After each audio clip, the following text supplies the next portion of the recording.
സാറിലെ മറ്റൊരു ഓൺലൈൻ ക്ലാസ്സിലേക്ക് എല്ലാ വിദ്യാർത്ഥികൾക്കും സ്വാഗതം. അപ്പോൾ നമ്മളിന്ന് പഠിക്കാനായിട്ട് പോകുന്നത് +2 മാക്രോ എക്കണോമിക്സ് ടെക്സ്റ്റ് ബുക്കിലെ സെക്കൻഡ് ചാപ്റ്റർ ആയിട്ടുള്ള നാഷണൽ ഇൻകം അക്കൗണ്ടിംഗ് എന്ന് പറയുന്ന ചാപ്റ്ററാണ്. അപ്പോൾ ഈ ഒരു ചാപ്റ്ററിൽ നമ്മൾ മെയിനായിട്ട് കവർ ചെയ്യുന്നതെന്ന് പറയുന്നത് നാഷണൽ ഇൻകവുമായിട്ട് റിലേറ്റ് ചെയ്തിട്ടുള്ള കോൺസെപ്റ്റ്സ് ആണ്. ഇത് വളരെ ബേസിക് ആയിട്ടുള്ള കോൺസെപ്റ്റ്സ് ആണ്. ഡിഗ്രിക്കായാലും ഇനി PGക്ക് ആയാലും നിങ്ങൾ മുന്നോട്ട് ഇക്കണോമിക്സ് റിലേറ്റഡ് ആയിട്ട് പോകുമ്പോൾ നിങ്ങൾക്ക് ഈ ബേസിക് കോൺസെപ്റ്റ്സ് ആയിരിക്കും അവിടെ അപ്ലൈ ചെയ്യേണ്ടത്. അതോടൊപ്പം തന്നെ എങ്ങനെയാണ് നാഷണൽ ഇൻകം നമ്മൾ എസ്റ്റിമേറ്റ് ചെയ്യുന്നത്, അതിന് വേണ്ടിയിട്ട് നമ്മൾ എന്തൊക്കെ മെത്തേഡ്സ് ആണ് അഡോപ്റ്റ് ചെയ്യുന്നത്, അതുവഴി നമ്മൾ എങ്ങനെയാണ് നാഷണൽ ഇൻകം കാൽക്കുലേറ്റ് ചെയ്യുന്നത് തുടങ്ങിയ പോർഷൻസ് ആണ് നമ്മൾ ഈ ഒരു ചാപ്റ്ററിൽ മെയിനായിട്ട് കവർ ചെയ്യുന്നത്. അപ്പോൾ നമ്മൾ ആദ്യത്തെ ഈ ഒരു പാർട്ടിൽ കവർ ചെയ്യാനായിട്ട് ഉദ്ദേശിക്കുന്നത് പ്രധാനമായിട്ടുള്ള റിലേറ്റഡ് കോൺസെപ്റ്റ്സ് ആണ്. റിലേറ്റഡ് കോൺസെപ്റ്റ്സ് എന്ന് പറയുമ്പോൾ ഒരു ചെയിൻ കണക്ക് വളരെ റിലേറ്റഡ് ആയിട്ടുള്ള കോൺസെപ്റ്റ്സ് ആണ് നമ്മൾ ഈ ഒരു സെക്ഷനിൽ മെയിനായിട്ട് കവർ ചെയ്യുന്നത്. അപ്പോൾ നമുക്ക് ആദ്യം നോക്കാം നാഷണൽ ഇൻകം. അപ്പോൾ ചാപ്റ്ററിൻ്റെ പേര് തന്നെ നാഷണൽ ഇൻകം അക്കൗണ്ടിംഗ് എന്നാണ്. അപ്പോൾ നമ്മുടെ ഫസ്റ്റ് പഠിക്കുന്ന പോർഷനും നാഷണൽ ഇൻകം എന്താണ് എന്നുള്ളതാണ്. ഇപ്പോൾ നാഷണൽ ഇൻകം എന്ന് പറയുന്നത് sum total of money value of all final goods and services produced in a country during a financial year എന്നുള്ളതാണ്. എന്തിൻ്റെ ഡെഫിനിഷൻ എന്ന് പറയുന്നത് നാഷണൽ ഇൻകം എന്താണ് എന്ന് ചോദിച്ചാൽ നമുക്ക് എഴുതാനുള്ള ആ ഒരു ഫസ്റ്റ് സെൻറ്റൻസ് അല്ലെങ്കിൽ നമ്മുടെ ആ ഒരു ഡെഫിനിഷൻ എന്ന് പറയുന്നത് sum total of money value of all final goods and services produced in a country during a financial year. Financial year or economic ഇയറിൽ ഒരു കൺട്രിയിൽ പ്രൊഡ്യൂസ് ചെയ്യുന്ന ഫൈനൽ വാല്യൂ ഗുഡ്സ് ആൻഡ് സർവീസിൻ്റെ, അപ്പോൾ ഗുഡ്സ് ആൻഡ് സർവീസിൻ്റെ final value എന്ന് പറയുന്ന മണി വാല്യൂവിനെയാണ് നമ്മൾ എന്തെന്ന് പറയുന്നത് നാഷണൽ ഇൻകം എന്ന് പറയുന്നത്. അപ്പോൾ നാഷണൽ ഇൻകം അല്ല ദേശീയ വരുമാനം നമ്മൾ ഉദ്ദേശിക്കുന്നത് എന്താണ്? അതായത് ഒരു രാജ്യത്ത് ഒരു സാമ്പത്തിക വർഷം ഉൽപ്പാദിപ്പിക്കുന്ന ഫൈനൽ ഗുഡ്സ് ആൻഡ് സർവീസസിൻ്റെ മണി വാല്യൂവിനെയാണ് നമ്മൾ എന്തെന്ന് പറയുന്നത്, അതിൻ്റെ സം ടോട്ടലിനെയാണ് നാഷണൽ ഇൻകം എന്ന് നമ്മൾ പറയുന്നത്. അപ്പോൾ നാഷണൽ ഇൻകം എന്താണെന്ന് ചോദിച്ചാൽ sum total of money value of all final goods and services produced in a country during a financial year ആണ് നമ്മൾ എന്തെന്ന് പറയുന്നത് നാഷണൽ ഇൻകം എന്ന് പറയുന്നത്. ഒരു സാമ്പത്തിക വർഷം ഒരു രാജ്യത്ത് ഉൽപ്പാദിപ്പിക്കുന്ന ഫൈനൽ ഗുഡ്സ് ആൻഡ് സർവീസസിൻ്റെ മണി വാല്യൂവിൻ്റെ സം ടോട്ടലിനെയാണ് നമ്മൾ എന്തെന്ന് പറയുക നാഷണൽ ഇൻകം എന്ന് പറയുക. അപ്പോൾ നമ്മൾ പ്രധാനമായിട്ട് ആ ഒരു ഡെഫിനേഷനിൽ ഇൻക്ലൂഡ് ചെയ്തിട്ടുള്ള ഒരു ടേം ആയിരുന്നു final value of goods and services എന്ന് പറയുന്നത്. അപ്പോൾ എന്താണ് ഈ ഫൈനൽ ഗുഡ്സ് എന്ന് നമ്മൾ മനസ്സിലാക്കേണ്ടതുണ്ട്. അപ്പോൾ നമുക്ക് അടുത്തതായിട്ട് നോക്കാനുള്ള ഒരു റിലേറ്റഡ് കോൺസെപ്റ്റ് ആണ് ഫൈനൽ ഗുഡ്സ് എന്നുള്ളത്. അപ്പോൾ എന്താണ് ഫൈനൽ ഗുഡ്സ്? ഇപ്പോൾ goods which are used for final consumption and not again subjected to the process of production is called final goods. ഇപ്പോൾ ഫൈനൽ ഗുഡ്സ് എന്ന് പറയുന്നത് എന്താണ്? ഫൈനൽ ഗുഡ്സ് എന്ന് പറയുന്നത് ഫൈനൽ കൺസംഷന് വേണ്ടിയിട്ട് നമ്മൾ ഉപയോഗിക്കുന്ന ഗുഡ്സിനെയാണ് നമ്മൾ എന്തെന്ന് പറയുന്നത് ഫൈനൽ ഗുഡ്സ് എന്ന് പറയുന്നത്. അപ്പോൾ പേര് സൂചിപ്പിക്കുന്ന പോലെ തന്നെ നമ്മൾ ഫൈനൽ കൺസംഷന് വേണ്ടിയിട്ട് യൂസ് ചെയ്യുന്ന ഗുഡ്സ് ആണ് ഫൈനൽ ഗുഡ്സ്. അപ്പോൾ എന്താണ് ഈ ഫൈനൽ കൺസംഷൻ എന്ന് പറയുന്നത്? നമ്മൾ ഒരു പ്രോഡക്റ്റിനെ ആ ഒരു കംപ്ലീറ്റ് സെൻസിൽ നമ്മൾ യൂസ് ചെയ്യുമ്പോഴാണ് നമ്മളതിനെ ഫൈനൽ ഗുഡ് എന്ന് പറയുന്നത്. അത് നമ്മൾ ഫർദർ പ്രോസസ് ഓഫ് പ്രൊഡക്ഷനിൽ ഇൻക്ലൂഡ് ചെയ്യുകയാണ്, അല്ലെങ്കിൽ അതിനുവേണ്ടി നമുക്ക് ഉപയോഗിക്കാൻ സാധിക്കുമെങ്കിൽ നമുക്കതിനെ എന്തെന്ന് പറയുവാൻ സാധിക്കുകയില്ല, നമുക്കതിനെ ഫൈനൽ ഗുഡ് എന്ന് പറയുവാനായിട്ട് സാധിക്കുകയില്ല. ഇപ്പോൾ ഉദാഹരണമായിട്ട് പറയുകയാണെങ്കിൽ നമ്മളിപ്പോൾ ഒരു പ്രോഡക്റ്റ്, ഇപ്പോൾ ഒരു പെൻ എന്ന് പറയുന്നത് നമുക്ക് എന്തായിട്ട് പറയാം? നമ്മൾ അതിനെ ഒരു ഫൈനൽ ഗുഡായിട്ട് നമുക്ക് പറയാം. കാരണം നമ്മളത് യൂസ് ചെയ്യുമ്പോൾ നമ്മളത് എങ്ങനെയായിരിക്കും യൂസ് ചെയ്യുക? അതിൻ്റെ ഫൈനൽ സെൻസിലായിരിക്കും നമ്മൾ യൂസ് ചെയ്യുക. പക്ഷേ നമ്മളൊരു മെഷീൻ പറയുകയാണെങ്കിൽ അങ്ങനെയല്ല. മെഷീൻ എന്ന് പറയുമ്പോഴത്തേക്കും നമ്മൾ ഓൾറെഡി അത് ഉൽപ്പാദിപ്പിച്ച് കഴിഞ്ഞെങ്കിൽ പോലും നമുക്കത് ഒരിക്കൽ മാത്രമല്ല അത് വീണ്ടും വീണ്ടും നമുക്ക് എന്ത് ചെയ്യാൻ പറ്റും? അതിനെ ഉപയോഗിക്കുവാനായിട്ട് സാധിക്കും. അപ്പോൾ അത്തരത്തിലാണെങ്കിൽ നമുക്ക് എന്തെന്ന് പറയാൻ സാധിക്കില്ല? ഈ ഫൈനൽ ഗുഡാണെന്ന് നമുക്ക് പറയുവാനായിട്ട് സാധിക്കില്ല. നമ്മൾ ഫൈനൽ ഗുഡ് എന്ന് പറയുന്നത് എന്തിനു വേണ്ടിയിട്ടാണ് എപ്പോഴും ഉപയോഗിക്കുന്നത്? ഫൈനൽ ഗുഡ് എന്ന് പറയുന്നത് ഫൈനൽ കൺസംഷന് വേണ്ടിയിട്ട് നമ്മൾ യൂസ് ചെയ്യുകയാണ് എങ്കിൽ നമുക്ക് എന്തെന്ന് പറയാം? നമുക്കതിനെ ഫൈനൽ ഗുഡാണെന്ന് പറയുവാനായിട്ട് സാധിക്കും. അപ്പോൾ നമ്മളത് ഫൈനൽ കൺസംഷന് വേണ്ടിയിട്ട് യൂസ് ചെയ്യുകയാണ്. നമ്മൾ എന്തിനു വേണ്ടിയിട്ട് അതിനെ യൂസ് ചെയ്യുന്നില്ല? നമ്മളതിനെ ഫർദർ പ്രോസസ് ഓഫ് പ്രൊഡക്ഷനിൽ യൂസ് ചെയ്യുന്നില്ല. ഇപ്പോൾ അരിയെ നമ്മൾ അരിമാവാക്കി അതിനെ നമ്മൾ ബ്രെഡാക്കി, അങ്ങനെയാണ് എങ്കിൽ നമ്മൾ ബ്രെഡാണ് എന്തെന്ന് പറയുന്നത്? ആ ഒരു ഫൈനൽ ഗുഡ് എന്ന് പറയുന്നത്. നമ്മൾ രണ്ടാമതാക്കിയിട്ടുള്ള ആ അരിമാവെന്ന് പറയുന്നത് എന്താണ്? അത് ഒരു ഫൈനൽ ഗുഡ് അല്ല, പകരം അത് എങ്ങനെയുള്ള ഗുഡാണ്? അതൊരു ഇൻ്റർമീഡിയറ്റ് ഗുഡാണ്. ഇപ്പോൾ എക്സാമ്പിൾ ഒന്നുകൂടെ പറയാം. ഇപ്പോൾ നമ്മൾ അരിയെ നമ്മൾ പൊടിച്ച് അരിമാവാക്കി അതിനെ നമ്മൾ ബ്രെഡ് ഉണ്ടാക്കി. അപ്പോൾ നമ്മളവിടെ 3 കാര്യങ്ങളാണ് അവിടെ ഉൾപ്പെടുത്തിയത്. ഏതൊക്കെയാണ് നമ്മളവിടെ ഉൾപ്പെടുത്തിയത്? നമ്മൾ ആദ്യം അരിയായിരുന്നു, അതിനെ നമ്മൾ പൊടിച്ച് അരിമാവാക്കി. ഈ അരിമാവ് വേണമെങ്കിൽ നമുക്ക് എന്ത് ചെയ്യാം? നമുക്ക് വേണമെങ്കിൽ അത് യൂസ് ചെയ്യാം. പക്ഷേ നമ്മൾ അതിനെ ഒരു വാല്യൂ ആഡഡ് ആയിട്ടുള്ള ഒരു പ്രോഡക്റ്റ് ആക്കി മാറ്റുമ്പോൾ അല്ലെങ്കിൽ ഒരു മൂല്യവർദ്ധിതമായിട്ടുള്ള ഒരു ഉൽപ്പന്നമാക്കി മാറ്റുമ്പോൾ അതെന്താണ്? അത് ബ്രെഡാണ്. ആ ഒരു അരിമാവിനെ നമ്മൾ ബ്രെഡാക്കി മാറ്റുമ്പോഴാണ് അതിനെന്ത് വരിക? അതിനൊരു മൂല്യവർദ്ധിതമായിട്ടുള്ളൊരു വസ്തുവായിട്ട് മാറുക, അല്ലെങ്കിൽ ഒരു വാല്യൂ ആഡഡ് ഒരു ഫൈനൽ പ്രോഡക്റ്റ് ആയിട്ട് നമുക്ക് ഉപയോഗിക്കാൻ പറ്റുന്ന ഏതാണ്? നമുക്ക് ഉപയോഗിക്കാൻ പറ്റുന്നത് ഈ ബ്രെഡാണ്. അപ്പോൾ ഫൈനൽ കൺസംഷന് നമുക്ക് യൂസ് ചെയ്യാൻ സാധിക്കുന്നത് ഏതാണ്? ഈ ബ്രെഡിനെയാണ് നമുക്ക് യൂസ് ചെയ്യാനായിട്ട് സാധിക്കുക. നമ്മൾ മറ്റേ രണ്ടാമത്തെ നമ്മൾ പറഞ്ഞ ആ അരിമാവാണെങ്കിൽ നമുക്കത് ഡയറക്റ്റ് യൂസ് ചെയ്യാൻ പറ്റില്ല. നമുക്കത് ഉപയോഗിച്ചിട്ട് ഒരു ഉൽപ്പന്നം ആക്കാം. ഒരു ഭക്ഷ്യവസ്തു നിർമ്മിച്ചതിന് ശേഷം നമുക്കത് കഴിക്കാം. അല്ലാതെ നമുക്ക് ഡയറക്റ്റ് ആയിട്ട് അത് കൺസ്യൂം ചെയ്യാൻ സാധിക്കുമോ? ഈ അരിമാവ് നമുക്കത് കൺസ്യൂം ചെയ്യാൻ സാധിക്കില്ല. പക്ഷേ നമുക്കത് എന്തിനു ഉപയോഗിക്കാം? ഫർദർ പ്രോസസ് ഓഫ് പ്രൊഡക്ഷന് വേണ്ടിയിട്ട് യൂസ് ചെയ്യാം. കാരണം നമ്മൾ ഈ അരിമാവ് ഉപയോഗിച്ച് നമുക്ക് ബ്രെഡ് ഉണ്ടാക്കുവാനായിട്ട് സാധിക്കും. അപ്പോൾ അത്തരത്തിൽ ഈ അരിമാവ് എന്ന് നമ്മളിപ്പോൾ എക്സാമ്പിളായിട്ട് എടുത്ത ആ ഒരു എക്സാമ്പിളിനെ നമുക്ക് പറയാവുന്നതാണ് ഇൻ്റർമീഡിയറ്റ് ഗുഡ്സ്. ഇപ്പോൾ നമ്മൾ ആദ്യം പറഞ്ഞ എന്ത് ഗുഡ്സ് ആയിരുന്നു? ഫൈനൽ ഗുഡ്സ് നമ്മൾ പറഞ്ഞു. ഫൈനൽ ഗുഡ്സ് നമ്മൾ എന്തിനാണ് ഉപയോഗിക്കുന്നത്? നമ്മൾ ഫൈനൽ കൺസംഷന് വേണ്ടിയിട്ടാണ് യൂസ് ചെയ്യുന്നത്. നമ്മൾ ഫർദർ പ്രോസസ് ഓഫ് പ്രൊഡക്ഷനിൽ അതിനെ ഉൾപ്പെടുത്തുന്നില്ല എങ്കിൽ നമ്മൾ അതിനെ എങ്ങനെയുള്ള ഗുഡ്സ് ആണെന്ന് പറയും? നമ്മളതിനെ ഫൈനൽ ഗുഡ്സ് ആണെന്ന് പറയും. എന്നാൽ നമ്മുടെ ഇൻ്റർമീഡിയറ്റ് ഗുഡ് എന്ന് പറയുന്ന ഗുഡ് എങ്ങനെയുള്ള ഗുഡാണ്? Goods which are used as an input for producing another good is called intermediate good. അപ്പോൾ ഇൻ്റർമീഡിയറ്റ് ഗുഡിന് നമ്മൾ പറഞ്ഞ എന്താണ്? നമ്മൾ ഇൻപുട്ടായിട്ട് അത് ഉപയോഗിക്കും. എന്തിനു വേണ്ടിയിട്ടാണ്? മറ്റൊരു ഗുഡ് പ്രൊഡ്യൂസ് ചെയ്യുന്നതിന്. നമ്മളതിന് എക്സാമ്പിളായിട്ട് പറഞ്ഞത് ഇവിടെ എന്താണ്? നമ്മൾ അരിമാവാണ് പറഞ്ഞത്. അപ്പോൾ അരിമാവ് നമ്മൾ എന്ത് ഉപയോഗിക്കും? നമ്മൾ ബ്രെഡ് ഉണ്ടാക്കാനായിട്ട് ഈ അരിമാവ് ഉപയോഗിക്കുകയാണ് എങ്കിൽ അത് എന്ത് ഗുഡാണ്? അത് ഇൻ്റർമീഡിയറ്റ് ഗുഡാണ്. കാരണം നമ്മൾ ആ ഗുഡ് യൂസ് ചെയ്തിട്ട് എന്താണ് ചെയ്തത്? നമ്മൾ മറ്റൊരു പ്രോഡക്റ്റ് അല്ലെങ്കിൽ മറ്റൊരു ഗുഡ് പ്രൊഡ്യൂസ് ചെയ്യാൻ വേണ്ടിയിട്ടാണ് അത് യൂസ് ചെയ്തത്. അപ്പോൾ നമുക്കവിടെ എന്തായിട്ട് പറയാം? ഇൻ്റർമീഡിയറ്റ് ഗുഡായിട്ട് ആരെ പറയുവാനായിട്ട് സാധിക്കും? നമ്മൾ ഈ പറഞ്ഞ അരിമാവിനെ പറയുവാനായിട്ട് സാധിക്കും. അപ്പോൾ നമ്മൾ ആ എക്സാമ്പിൾ എന്ന് പറയുന്നത് റൈസ് ഫ്ലോർ ബ്രെഡ്. അപ്പോൾ റൈസ് ഫ്ലോർ ബ്രെഡ് എന്ന് പറയുമ്പോഴത്തേക്കും അവിടെ ബ്രെഡാണ് ആ ഒരു ഫൈനൽ പ്രോഡക്റ്റ് ആയിട്ട് നമ്മൾ യൂസ് ചെയ്യുന്നത്. ഡയറക്റ്റ് കൺസംഷന് വേണ്ടിയിട്ട് നമുക്ക് യൂസ് ചെയ്യാൻ സാധിക്കുന്നത് ആരെയാണ്? നമ്മൾ യൂസ് ചെയ്യുന്നത് ആ ബ്രെഡിനെയാണ്. എന്നാൽ ഇൻ്റർമീഡിയറ്റ് ഗുഡായിട്ട് നമുക്ക് പറയാൻ സാധിക്കുന്നത് ഏത് ഗുഡാണ്? നമുക്ക് ആ റൈസ് ഫ്ലോർ അഥവാ ആ അരിപ്പൊടിയെ നമുക്ക് അങ്ങനെ പറയാം. കാര്യം എന്താണ്? നമ്മൾ ബ്രെഡ് ഉൽപ്പാദിപ്പിക്കുന്നതിന് വേണ്ടിയിട്ട് ഉപയോഗിക്കുന്നത് ആരെയാണ് ഉപയോഗിക്കുന്നത്? ഈ അരിപ്പൊടിയാണ് നമ്മൾ ഉപയോഗിക്കുന്നത്. അപ്പോൾ അത് എന്ത് ഗുഡാണ്? അതൊരു ഇൻ്റർമീഡിയറ്റ് ഗുഡാണ്. അപ്പോൾ നമ്മൾ ഫൈനൽ ഗുഡ്സിനെ പറ്റി പറഞ്ഞു. ഫൈനൽ ഗുഡ്സ് ഫൈനൽ കൺസംഷന് വേണ്ടിയിട്ടാണ് നമ്മൾ യൂസ് ചെയ്യുന്നതെന്ന് നമ്മൾ പറഞ്ഞു. അപ്പോൾ ഇത്തരത്തിൽ രണ്ട് ടൈപ്പിലാണ് നമുക്ക് ഗുഡ്സിനെ കാറ്റഗറൈസ് ചെയ്യാനായിട്ട് സാധിക്കുക. അല്ലെങ്കിൽ ഗുഡ്സിനെ നമുക്ക് ക്ലാസിഫൈ ചെയ്യുമ്പോൾ രണ്ട് രീതിയിൽ ക്ലാസിഫൈ ചെയ്യാം. അത് ഏതൊക്കെയാണെന്ന് നോക്കാം. ഒന്ന് കൺസംഷൻ ഗുഡ്സും ഉണ്ട്, മറ്റൊന്ന് ക്യാപിറ്റൽ ഗുഡ്സും ഉണ്ട്. അപ്പോൾ ഏതൊക്കെ രീതിയിലാണ് നമ്മൾ തരംതിരിവ് നടത്തുന്നത്? ഒന്ന് ഒന്ന് കൺസംഷൻ ഗുഡ്സ്, മറ്റൊന്നെന്ന് പറയുന്നത് ക്യാപിറ്റൽ ഗുഡ്സ് ആണ്. അപ്പോൾ എന്താണ് ഈ ഒരു കൺസംഷൻ ഗുഡ് എന്ന് നോക്കാം. Goods are not subjected to further process of production and it's used by the consumption directly. അപ്പോൾ എന്തിനു വേണ്ടിയിട്ടാണ് നമ്മളത് യൂസ് ചെയ്യുന്നത്? നമ്മളത് കൺസംഷൻ പർപ്പസിന് വേണ്ടിയിട്ട് മാത്രമാണ് ഉപയോഗിക്കുന്നത്. ഈ പ്രോഡക്റ്റ് നമ്മൾ ഫർദർ പ്രോസസ് ഓഫ് പ്രൊഡക്ഷനിൽ ഉപയോഗിക്കുന്നേ ഇല്ല. അതിനെയാണ് നമ്മൾ എന്തെന്ന് പറയുന്നത്? കൺസംഷൻ ഗുഡ്സ് എന്ന് നമ്മൾ പറയുന്നത്. അപ്പോൾ കൺസംഷൻ ഗുഡ്സ് എന്ന് പറയുന്നത് എങ്ങനെയുള്ള ഗുഡ്സ് ആണ്? ആ ഗുഡ്സ് നമുക്ക് ഫർദർ ആയിട്ട് പ്രൊഡക്ഷനിൽ ഉപയോഗിക്കേണ്ട ആവശ്യമില്ല, അല്ലെങ്കിൽ നമുക്ക് ഉപയോഗിക്കാൻ സാധിക്കില്ല. പകരം നമുക്ക് അത് ഫൈനൽ കൺസംഷന് വേണ്ടിയിട്ട് മാത്രം ഉപയോഗിക്കാം. അതാണ് ഞാൻ നേരത്തെ എക്സാമ്പിൾ പറഞ്ഞ പെൻ എന്ന് പറയുന്ന എക്സാമ്പിൾ നമുക്ക് ഏതായിട്ട് പറയാം? ഈ ഒരു കൺസംഷൻ ഗുഡിന് ഒരു എക്സാമ്പിളായിട്ട് നമുക്ക് ഏത് പറയാം? പെൻ പറയാം, പെൻസിൽ നമുക്ക് പറയാം. അപ്പോൾ പെൻസിൽ പോലുള്ളതൊക്കെ എന്തിന് എക്സാമ്പിളായിട്ട് നമുക്ക് പറയാം? കൺസംഷൻ ഗുഡിന് എക്സാമ്പിളായിട്ട് നമുക്ക് പറയാം. ഇനി രണ്ടാമത്തെ കാറ്റഗറി ഏതായിരുന്നു? അത് ക്യാപിറ്റൽ ഗുഡ്സ് ആയിരുന്നു. അപ്പോൾ എന്താണ് ക്യാപിറ്റൽ ഗുഡ്സ് എന്ന് നോക്കാം.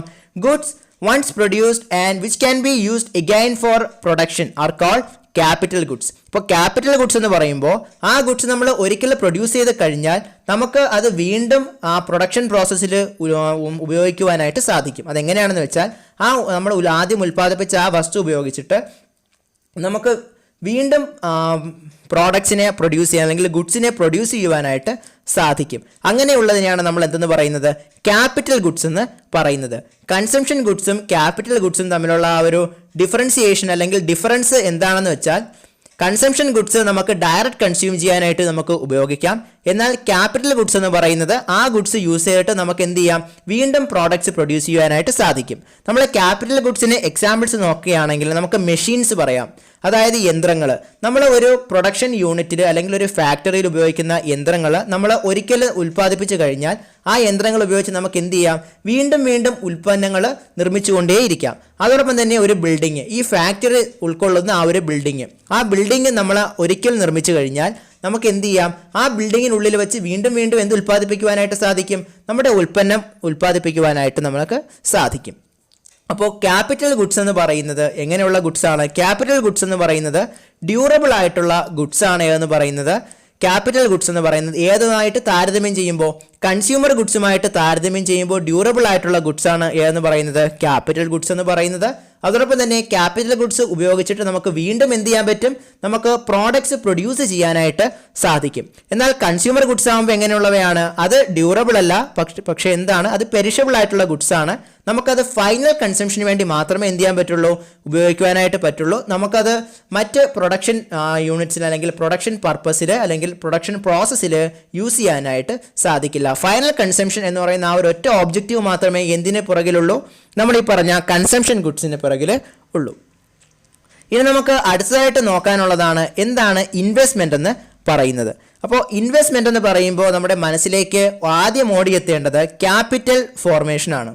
ഇപ്പോൾ ക്യാപിറ്റൽ എന്ന് പറയുമ്പോൾ എന്താണ്, ക്യാപിറ്റൽ എന്ന് പറയുമ്പോഴത്തേക്കും നമ്മുടെ ഒരു പ്രൊഡക്ഷന് ആവശ്യമായിട്ടുള്ള ഇൻവെസ്റ്റ്മെന്റ് അല്ലെങ്കിൽ മൂലധനമാണ് നമ്മൾ എന്തെന്ന് പറയുന്നത്, ക്യാപിറ്റൽ എന്ന് പറയുന്നത്. അപ്പോൾ ഇൻവെസ്റ്റ്മെന്റ് നമ്മൾ മെയിനായിട്ട് പറയുമ്പോൾ എന്താണ് ഉദ്ദേശിക്കാനുള്ളത്, ഈ ക്യാപിറ്റലിന്റെ ഫോർമേഷനാണ് നമ്മൾ എന്തെന്ന് ഉദ്ദേശിക്കേണ്ടത്, ഇൻവെസ്റ്റ്മെന്റ് എന്ന് പറയുമ്പോൾ. അപ്പോൾ ഇൻവെസ്റ്റ്മെന്റ് എന്ന് കേൾക്കുമ്പോൾ നമ്മുടെ മനസ്സിൽ ആദ്യം വരേണ്ടത് എന്താണ്, ക്യാപിറ്റൽ ഫോർമേഷനാണ് നമ്മുടെ മനസ്സിൽ ആദ്യം വരേണ്ടത്. ഇൻവെസ്റ്റ്മെന്റ് എന്ന് പറഞ്ഞാൽ ക്യാപിറ്റൽ ഫോർമേഷനാണ്.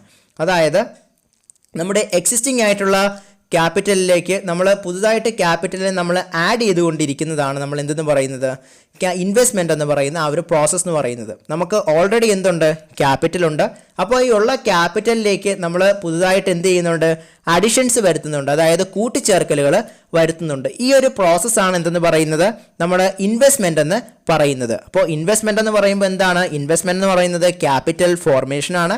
ഇപ്പോൾ ക്യാപിറ്റൽ ഫോർമേഷൻ എന്ന് പറയുമ്പോഴേക്കും നമ്മുടെ കയ്യിൽ ഓൾറെഡി ഉള്ള ക്യാപിറ്റലിലേക്ക് നമ്മൾ എന്ത് ചെയ്യുകയാണ്, കുറച്ച് അഡിഷൻസ് വരുത്തുകയാണ്, അതായത് കൂട്ടിച്ചേർക്കലുകൾ വരുത്തുകയാണ്. ആ ഒരു പ്രോസസ്സിനെയാണ് നമ്മൾ എന്തെന്ന് പറയുന്നത്, ഇൻവെസ്റ്റ്മെന്റ് എന്ന് പറയുന്നത്. ഇൻവെസ്റ്റ്മെന്റ് എന്ന് പറയുന്നത് ഒരു ഫ്ലോ വേരിയബിൾ ആണ്. ഈ ടേം ഓർത്തു വയ്ക്കണം. ഇൻവെസ്റ്റ്മെന്റ് എന്താണ്, ഒരു ഫ്ലോ വേരിയബിൾ ആണ്. എന്താണ് ഫ്ലോ എന്നുള്ളത് നമ്മൾ ഇനി പറയുമ്പോഴേക്കും അതുമായിട്ട് റിലേറ്റ് ചെയ്ത് നമ്മൾ പറയും. അപ്പോൾ ഇപ്പോൾ നമ്മൾ മനസ്സിലാക്കേണ്ടത് എന്താണ്, ഇൻവെസ്റ്റ്മെന്റ് എന്താണ്, ഇൻവെസ്റ്റ്മെന്റ് എന്ന് പറയുന്നത് അത് ക്യാപിറ്റൽ ഫോർമേഷൻ ആണ്. ക്യാപിറ്റൽ ഫോർമേഷൻ എന്ന് പറയുമ്പോൾ നമ്മുടെ കയ്യിൽ ഓൾറെഡി ഉള്ള ക്യാപിറ്റലിൻ്റെ എമൗണ്ടിലേക്ക് നമ്മൾ കുറച്ച് അഡിഷൻസ് വരുത്തും. ഇതിനെയാണ് നമ്മൾ എന്തെന്ന് പറയുക, ഇൻവെസ്റ്റ്മെന്റ് എന്ന് പറയുക. ഇൻവെസ്റ്റ്മെന്റ് എന്ത് കോൺസെപ്റ്റ് ആണ്, ഇൻവെസ്റ്റ്മെന്റ് എന്ന് പറയുമ്പോൾ ഒരു ഫ്ലോ ആയിട്ടുള്ള ഒരു വേരിയബിൾ ആണ് ഏതെന്ന് പറയുന്നത്, ഇൻവെസ്റ്റ്മെന്റ് എന്ന് പറയുന്നത്. ഇനി നമുക്ക് ഇൻവെസ്റ്റ്മെന്റിന് അകത്ത് തന്നെ രണ്ടായിട്ട് നമുക്ക് പറയാം. ഒന്ന് ഗ്രോസ് ഇൻവെസ്റ്റ്മെന്റും മറ്റൊന്ന് നെറ്റ് ഇൻവെസ്റ്റ്മെന്റും. ഗ്രോസ് എന്ന് പറയുന്നത് എല്ലായ്പ്പോഴും കാണിക്കുന്നത് ഒരു ടോട്ടൽ കോൺസെപ്റ്റ് ആണ് ഗ്രോസ്. നെറ്റ് എന്ന് പറയുമ്പോൾ ഇറ്റ്സ് എ പോർഷൻ ആണ് നമ്മൾ എന്തിന് കാണിക്കുന്നത്, നെറ്റിൽ കാണിക്കുന്നത്. അപ്പോൾ ഗ്രോസ് എന്ന് പറയുമ്പോൾ നമ്മുടെ മനസ്സിൽ ആദ്യം വരാനുള്ള എന്താണ്, ഒരു ടോട്ടൽ ആയിട്ടുള്ള ഒരു കാര്യത്തിനെ പറയുമ്പോഴാണ് നമ്മൾ എന്ത് ഉൾപ്പെടുത്തുക, നമ്മൾ ഗ്രോസ് എന്ന വാക്ക് ഉൾപ്പെടുത്തുക. നെറ്റ് ആകുമ്പോഴോ, നെറ്റ് എന്ന് പറയുമ്പോൾ നമ്മൾ ഒരു സർട്ടൺ പോർഷൻ മാത്രമേ നമ്മൾ പറയുന്നുള്ളൂ. ഗ്രോസ് പോലെ നമ്മൾ ടോട്ടലായിട്ട് പറയുന്നില്ല, സർട്ടൺ പോർഷൻ മാത്രമേ നമ്മൾ പറയുന്നുള്ളൂ. അതാണ് നെറ്റ് എന്ന് പറയുന്നത്. അപ്പോൾ നമുക്കിവിടെ ആ ഗ്രോസും നെറ്റും എവിടെയാണ് അപ്ലൈ ചെയ്തിരിക്കുന്നത്, നമ്മൾ ഇൻവെസ്റ്റ്മെന്റിലാണ് ഗ്രോസും നെറ്റും അപ്ലൈ ചെയ്തിരിക്കുന്നത്. അപ്പോൾ എന്താണ് ഗ്രോസ് ഇൻവെസ്റ്റ്മെന്റ് എന്ന് നോക്കാം. ഗ്രോസ് ഇൻവെസ്റ്റ്മെന്റ് എന്ന് പറയുന്നത് total capital goods produced during a year in an ഇക്കോണമിയാണ് നമ്മൾ എന്തെന്ന് പറയുക, നമ്മൾ ഗ്രോസ് ഇൻവെസ്റ്റ്മെന്റ് എന്ന് പറയുക. ഞാൻ ആദ്യമേ പറഞ്ഞു, ഇനി ഗ്രോസ് എന്ന് പറഞ്ഞാൽ അതിൻ്റെ അർത്ഥം എന്താണ്, ഗ്രോസ് എന്ന് പറയുന്നത് തന്നെ ഒരു ടോട്ടാലിറ്റിയാണ് നമ്മൾ കാണിക്കുന്നത്, ഒരു ടോട്ടൽ കോൺസെപ്റ്റ് ആണ് നമ്മൾ ഗ്രോസ് എന്നത് പറയുന്നതുകൊണ്ട് അർത്ഥമാക്കുന്നത്. അപ്പോൾ ഗ്രോസ് ഇൻവെസ്റ്റ്മെന്റ് എന്ന് പറയുമ്പോൾ total capital goods produced during a year in an economy, ഒരു ഇക്കോണമിയിൽ ഒരു വർഷം പ്രൊഡ്യൂസ് ചെയ്യുന്ന ടോട്ടൽ ക്യാപിറ്റൽ ഗുഡ്സിന്റെ എമൗണ്ടിനെ നമുക്ക് എന്തെന്ന് പറയാം, ഗ്രോസ് ഇൻവെസ്റ്റ്മെന്റ് എന്ന് നമുക്ക് പറയാം. അപ്പോൾ ഗ്രോസ് ഇൻവെസ്റ്റ്മെന്റ് എന്ന് പറയുന്നത് എന്താണ്, ഒരു ഇക്കോണമിയിൽ ഒരു വർഷം പ്രൊഡ്യൂസ് ചെയ്യുന്ന ടോട്ടൽ ക്യാപിറ്റൽ ഗുഡ്സിന്റെ എമൗണ്ടിനെ നമുക്ക് എന്തെന്ന് പറയാം, നമുക്ക് ഗ്രോസ് ഇൻവെസ്റ്റ്മെന്റ് എന്ന് പറയാം. ഇപ്പോൾ നമ്മൾ ഗ്രോസ് എന്ന് പറഞ്ഞപ്പോൾ ടോട്ടൽ ആണെന്ന് പറഞ്ഞു. അതുപോലെ തന്നെ നെറ്റ് എന്ന് പറഞ്ഞപ്പോൾ നമ്മൾ പറഞ്ഞു എന്താണ് നെറ്റ് എന്ന് പറയുന്നത്, നെറ്റ് എന്ന് പറയുന്നത് ഒരു സർട്ടൺ പോർഷൻ മാത്രമാണ്. അപ്പോൾ നെറ്റ് ഇൻവെസ്റ്റ്മെന്റ് എന്താണെന്ന് നോക്കാം. The addition to the existing stock of capital is called net investment. അപ്പോൾ നെറ്റ് ഇൻവെസ്റ്റ്മെന്റ് എന്ന് പറയുന്നത് എന്താണ്? നമ്മുടെ സ്റ്റോക്ക് ഓഫ് ക്യാപിറ്റലിലേക്ക് നമ്മൾ വരുത്തുന്ന അഡിഷൻ ആണ് എന്തെന്ന് പറയുന്നത്? നെറ്റ് ഇൻവെസ്റ്റ്മെന്റ് എന്ന് പറയുന്നത്. അപ്പോൾ നെറ്റ് ഇൻവെസ്റ്റ്മെന്റ് എന്ന് പറയുമ്പോൾ എന്താണ്? നെറ്റ് ഇൻവെസ്റ്റ്മെന്റ് എന്ന് പറയുന്നത് നമ്മുടെ സ്റ്റോക്ക് ഓഫ് ക്യാപിറ്റലിൽ നമ്മൾ വരുത്തുന്ന അഡിഷൻ ആണ് നമ്മൾ എന്തെന്ന് പറയുക? നമ്മൾ നെറ്റ് ഇൻവെസ്റ്റ്മെന്റ് എന്ന് പറയുന്നത്. നമ്മൾ ഗ്രോസ് ഇൻവെസ്റ്റ്മെന്റ് എന്താണ് പറഞ്ഞത്? ഗ്രോസ് ഇൻവെസ്റ്റ്മെന്റ് എന്ന് പറഞ്ഞപ്പോഴേക്കും ഒരു വർഷം, അതായത് ഒരു ഇക്കോണമിയിൽ പ്രൊഡ്യൂസ് ചെയ്യുന്ന ടോട്ടൽ ക്യാപിറ്റൽ ഗുഡ്സിനെയാണ് നമ്മൾ എന്തെന്ന് പറഞ്ഞത്? ഗ്രോസ് ഇൻവെസ്റ്റ്മെന്റ് എന്ന് പറഞ്ഞത്. ഗ്രോസ് കാണിക്കുന്ന എന്താണ്? ഒരു ടോട്ടാലിറ്റിയാണ് ഗ്രോസ് കാണിക്കുന്നത്. അപ്പോൾ നെറ്റ് കാണിക്കുന്ന എന്താണ്? ഒരു സർട്ടൺ പോർഷൻ ആണ് നെറ്റ് കാണിക്കുന്നത്. അപ്പോൾ നെറ്റ് എന്ന് പറയുമ്പോഴത്തേക്കും നെറ്റ് ഇൻവെസ്റ്റ്മെന്റ് നമ്മൾ എന്താണ് പറഞ്ഞത്? എക്സിസ്റ്റിംഗ് സ്റ്റോക്ക് ഓഫ് ക്യാപിറ്റലിൽ നമ്മൾ വരുത്തുന്ന അഡിഷൻസിനെയാണ് നമ്മൾ എന്തെന്ന് പറയുന്നത്? നെറ്റ് ഇൻവെസ്റ്റ്മെന്റ് എന്ന് പറയുന്നത്. എക്സിസ്റ്റിംഗ് സ്റ്റോക്ക് ഓഫ് ക്യാപിറ്റലിൽ നമ്മൾ വരുത്തുന്ന അഡിഷൻസ്, അതായത് കൂട്ടിച്ചേർക്കലുകളാണ് ഏതെന്ന് പറയുന്നത്? നെറ്റ് ഇൻവെസ്റ്റ്മെന്റ് എന്ന് പറയുന്നത്. അപ്പോൾ നെറ്റ് ഇൻവെസ്റ്റ്മെന്റ് എന്ന് പറയുന്നത് ന്യൂ ക്യാപിറ്റൽ ഫോർമേഷൻ ആണ്. ഇപ്പോൾ നെറ്റ് ഇൻവെസ്റ്റ്മെന്റ് എന്ന് പറയുന്നത് എന്താണ്? ന്യൂ ക്യാപിറ്റൽ ഫോർമേഷൻ ആണ്. കാരണം നമ്മളതിൽ ഓൾറെഡി ഉള്ള ക്യാപിറ്റലിൽ നമ്മൾ പുതുതായിട്ട് കുറച്ച് കൂട്ടിച്ചേർക്കലുകൾ വരുത്തുമ്പോൾ നമുക്ക് മുൻപുണ്ടായിരുന്ന ക്യാപിറ്റൽ മാറിയിട്ട് അത് എന്താകും? അത് പുതുതായിട്ടുള്ള ഒരു ക്യാപിറ്റൽ ആവും. അത്തരത്തിലുള്ള ഒരു ന്യൂ ക്യാപിറ്റൽ ഫോർമേഷൻ ആണ് നമ്മൾ എന്തെന്ന് പറയുന്നത്? നെറ്റ് ഇൻവെസ്റ്റ്മെന്റ് എന്ന് പറയുന്നത്. ഇപ്പോൾ നമ്മൾ ആദ്യം പറഞ്ഞ എന്താണ്? ഇൻവെസ്റ്റ്മെന്റ് എന്ന് പറഞ്ഞു. ഇൻവെസ്റ്റ്മെന്റ് എന്ന് പറഞ്ഞപ്പോൾ നമ്മൾ പറഞ്ഞു ഇൻവെസ്റ്റ്മെന്റ് എന്ന് കേൾക്കുമ്പോഴേ നമ്മുടെ മനസ്സിൽ ആദ്യം എന്ത് വരണം? ക്യാപിറ്റൽ ഫോർമേഷൻ ആണ് ഇൻവെസ്റ്റ്മെന്റ് എന്ന് വരണം. അതായത് നമ്മുടെ കയ്യിലുള്ള സ്റ്റോക്ക് ഓഫ് ക്യാപിറ്റലിൽ നമ്മൾ അഡിഷൻസ് വരുത്തുകയാണ് ഇൻവെസ്റ്റ്മെന്റ് പ്രോസസ്സിൽ നമ്മൾ ചെയ്യുന്നതെന്ന് പറഞ്ഞു. അതോടൊപ്പം തന്നെ ഇൻവെസ്റ്റ്മെന്റ് എന്താണെന്ന് പറഞ്ഞു? ഒരു ഫ്ലോ വേരിയബിൾ ആണെന്ന് പറഞ്ഞു. എന്നിട്ട് നമ്മൾ പറഞ്ഞു ഇൻവെസ്റ്റ്മെന്റിൽ നമുക്ക് ഗ്രോസും അതുപോലെ തന്നെ നെറ്റുമായിട്ട് തിരിക്കാമെന്ന് പറഞ്ഞു. ഗ്രോസ് ഇൻവെസ്റ്റ്മെന്റ് എന്താണെന്ന് നോക്കി. ഗ്രോസ് ഒരു ടോട്ടാലിറ്റിയെ കാണിക്കുന്നു. അപ്പോൾ ഒരു ഇയറിൽ ഒരു ഇക്കോണമിയിൽ പ്രൊഡ്യൂസ് ചെയ്യുന്ന ടോട്ടൽ ക്യാപിറ്റൽ ഗുഡ്സിനെ നമ്മൾ എന്തെന്ന് പറയും? ഗ്രോസ് ഇൻവെസ്റ്റ്മെന്റ് എന്ന് പറയുമെന്ന് പറഞ്ഞു.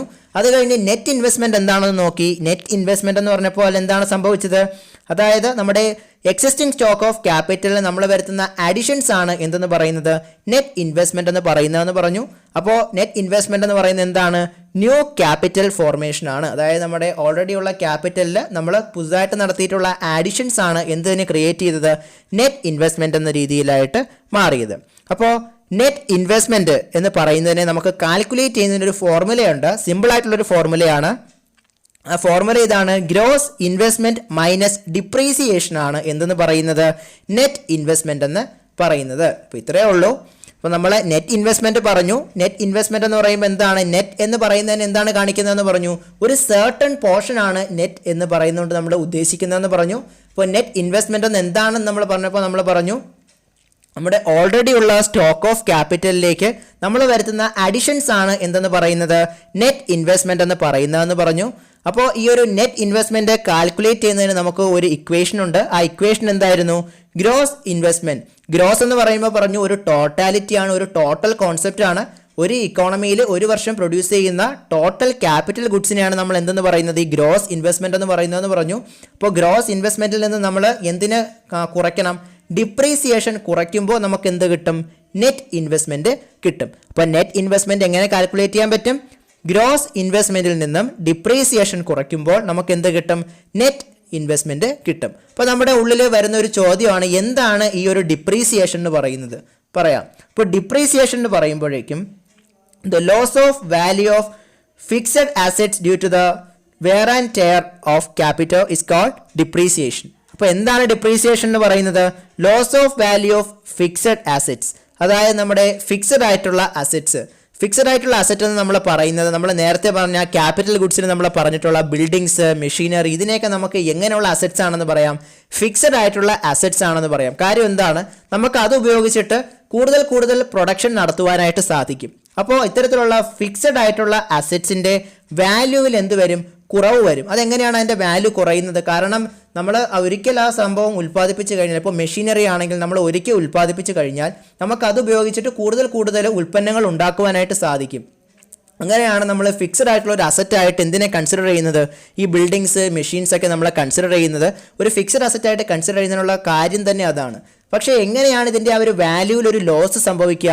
ഇതിൻ്റെ ലോസ് സംഭവിക്കുന്നത് wear and tear in the process of production. നമ്മൾ കൂടുതലായിട്ട് പ്രൊഡ്യൂസ് ചെയ്യുമ്പോഴേക്കും നമ്മൾ കൂടുതലായിട്ട് എന്ത് ഉപയോഗിക്കുന്നുണ്ട്? ഇത്തരം മെഷീൻസ് ഉപയോഗിക്കുന്നുണ്ട്. അപ്പോൾ നമ്മൾ കൂടുതലായി ഇത്തരം മെഷീൻസ് ഉപയോഗിക്കുമ്പോൾ അതിൻ്റെ പ്രൊഡക്ടിവിറ്റിയിൽ കുറവ് വരാനുള്ള സാധ്യതകളുണ്ട്. അപ്പോൾ ഇത്തരത്തിൽ കുറവ് വരുമ്പോൾ നമുക്ക് എന്ത് ചെയ്യും? നമ്മുടെ പ്രൊഡക്ടിവിറ്റി അത് ബാധിക്കും. അപ്പോൾ നമ്മൾ എന്ത് ചെയ്യേണ്ടതായിട്ട് വരും? ആ കൂടുതലായിട്ടുണ്ടാകുന്ന വെയർ ആൻഡ് ടയറിന് എന്ത് ചെയ്യണം? നമ്മൾ സോൾവ് ചെയ്യേണ്ടതായിട്ട് വരും. ഇപ്പം നമ്മൾ കൂടുതലായിട്ട് ഒരു മെഷീൻ ഉപയോഗിക്കുകയാണ് എങ്കിൽ എന്ത് സംഭവിക്കും? അതിൻ്റെ ആ ഒരു പ്രൊഡക്ടിവിറ്റിയിൽ കുറവ് സംഭവിക്കും. അപ്പം നമ്മൾ അതിൻ്റെ ആ ഒരു കുറവ് എന്ത് ചെയ്യേണ്ടി വരും? നമ്മൾ നികത്തേണ്ടതായിട്ട് വരും. എങ്കിലേ അതിന് എന്ത് ചെയ്യാൻ പറ്റുള്ളൂ? അതിൻ്റെ ആ ഒരു പഴയ അവസ്ഥയിലുള്ള പ്രൊഡക്ടിവിറ്റിയിലേക്ക് ആ ഒരു ഉൽപ്പന്നത്തിന് എത്തുവാനായിട്ട് സാധിക്കുകയുള്ളൂ. അപ്പോൾ അതിനെയാണ് നമ്മൾ എന്തെന്ന് പറയുന്നത്? ഡിപ്രീസിയേഷൻ എന്ന് പറയുന്നത്. ഡിപ്രീസിയേഷൻ എന്ന് പറയുമ്പോൾ loss of value of fixed assets due to the wear and tear is called depreciation. അപ്പോൾ ക്യാപിറ്റലിൽ വെയർ ആൻഡ് ടയർ സംഭവിച്ചിട്ട് ലോസ് ഓഫ് വാല്യൂ സംഭവിക്കുകയാണ് എങ്കിൽ നമുക്കതിന് എന്തെന്ന് പറയാം? ഡിപ്രീസിയേഷൻ എന്ന് പറയുവാനായിട്ട് സാധിക്കും. ഈ ഡിപ്രീസിയേഷനെ കൺസംഷൻ ഓഫ് ഫിക്സഡ് ക്യാപിറ്റൽ എന്ന പേരിലും അറിയപ്പെടാറുണ്ട്. പരീക്ഷയ്ക്ക് പലപ്പോഴും ചോദിക്കുന്നത് കൺസംഷൻ ഓഫ് ഫിക്സഡ് ക്യാപിറ്റൽ എന്നാൽ എന്ത് എന്നും ചോദിക്കാറുണ്ട്. ഡിപ്രീസിയേഷനും കൺസംഷൻ ഓഫ് ഫിക്സഡ് ക്യാപിറ്റലും ഒന്ന് തന്നെയാണ് സംഭവം, പക്ഷേ ഈ പേരായിരിക്കും ചിലപ്പോൾ എക്സാമിന് ചോദിക്കുക. അപ്പോൾ കൺസംഷൻ ഓഫ് ഫിക്സഡ് ക്യാപിറ്റൽ എന്ന് പറയുന്നതും അതോടൊപ്പം തന്നെ നമ്മൾ പറഞ്ഞ ഡിപ്രീസിയേഷൻ എന്ന് പറയുന്നത് എന്ത് തന്നെയാണ്? ഒന്ന് തന്നെയാണ്. കൺസംഷൻ ഓഫ് ഫിക്സഡ് ക്യാപിറ്റൽ എന്ന് പറയുമ്പോൾ നമ്മുടെ മനസ്സിൽ എന്താണ് ഓടി വരേണ്ടത്?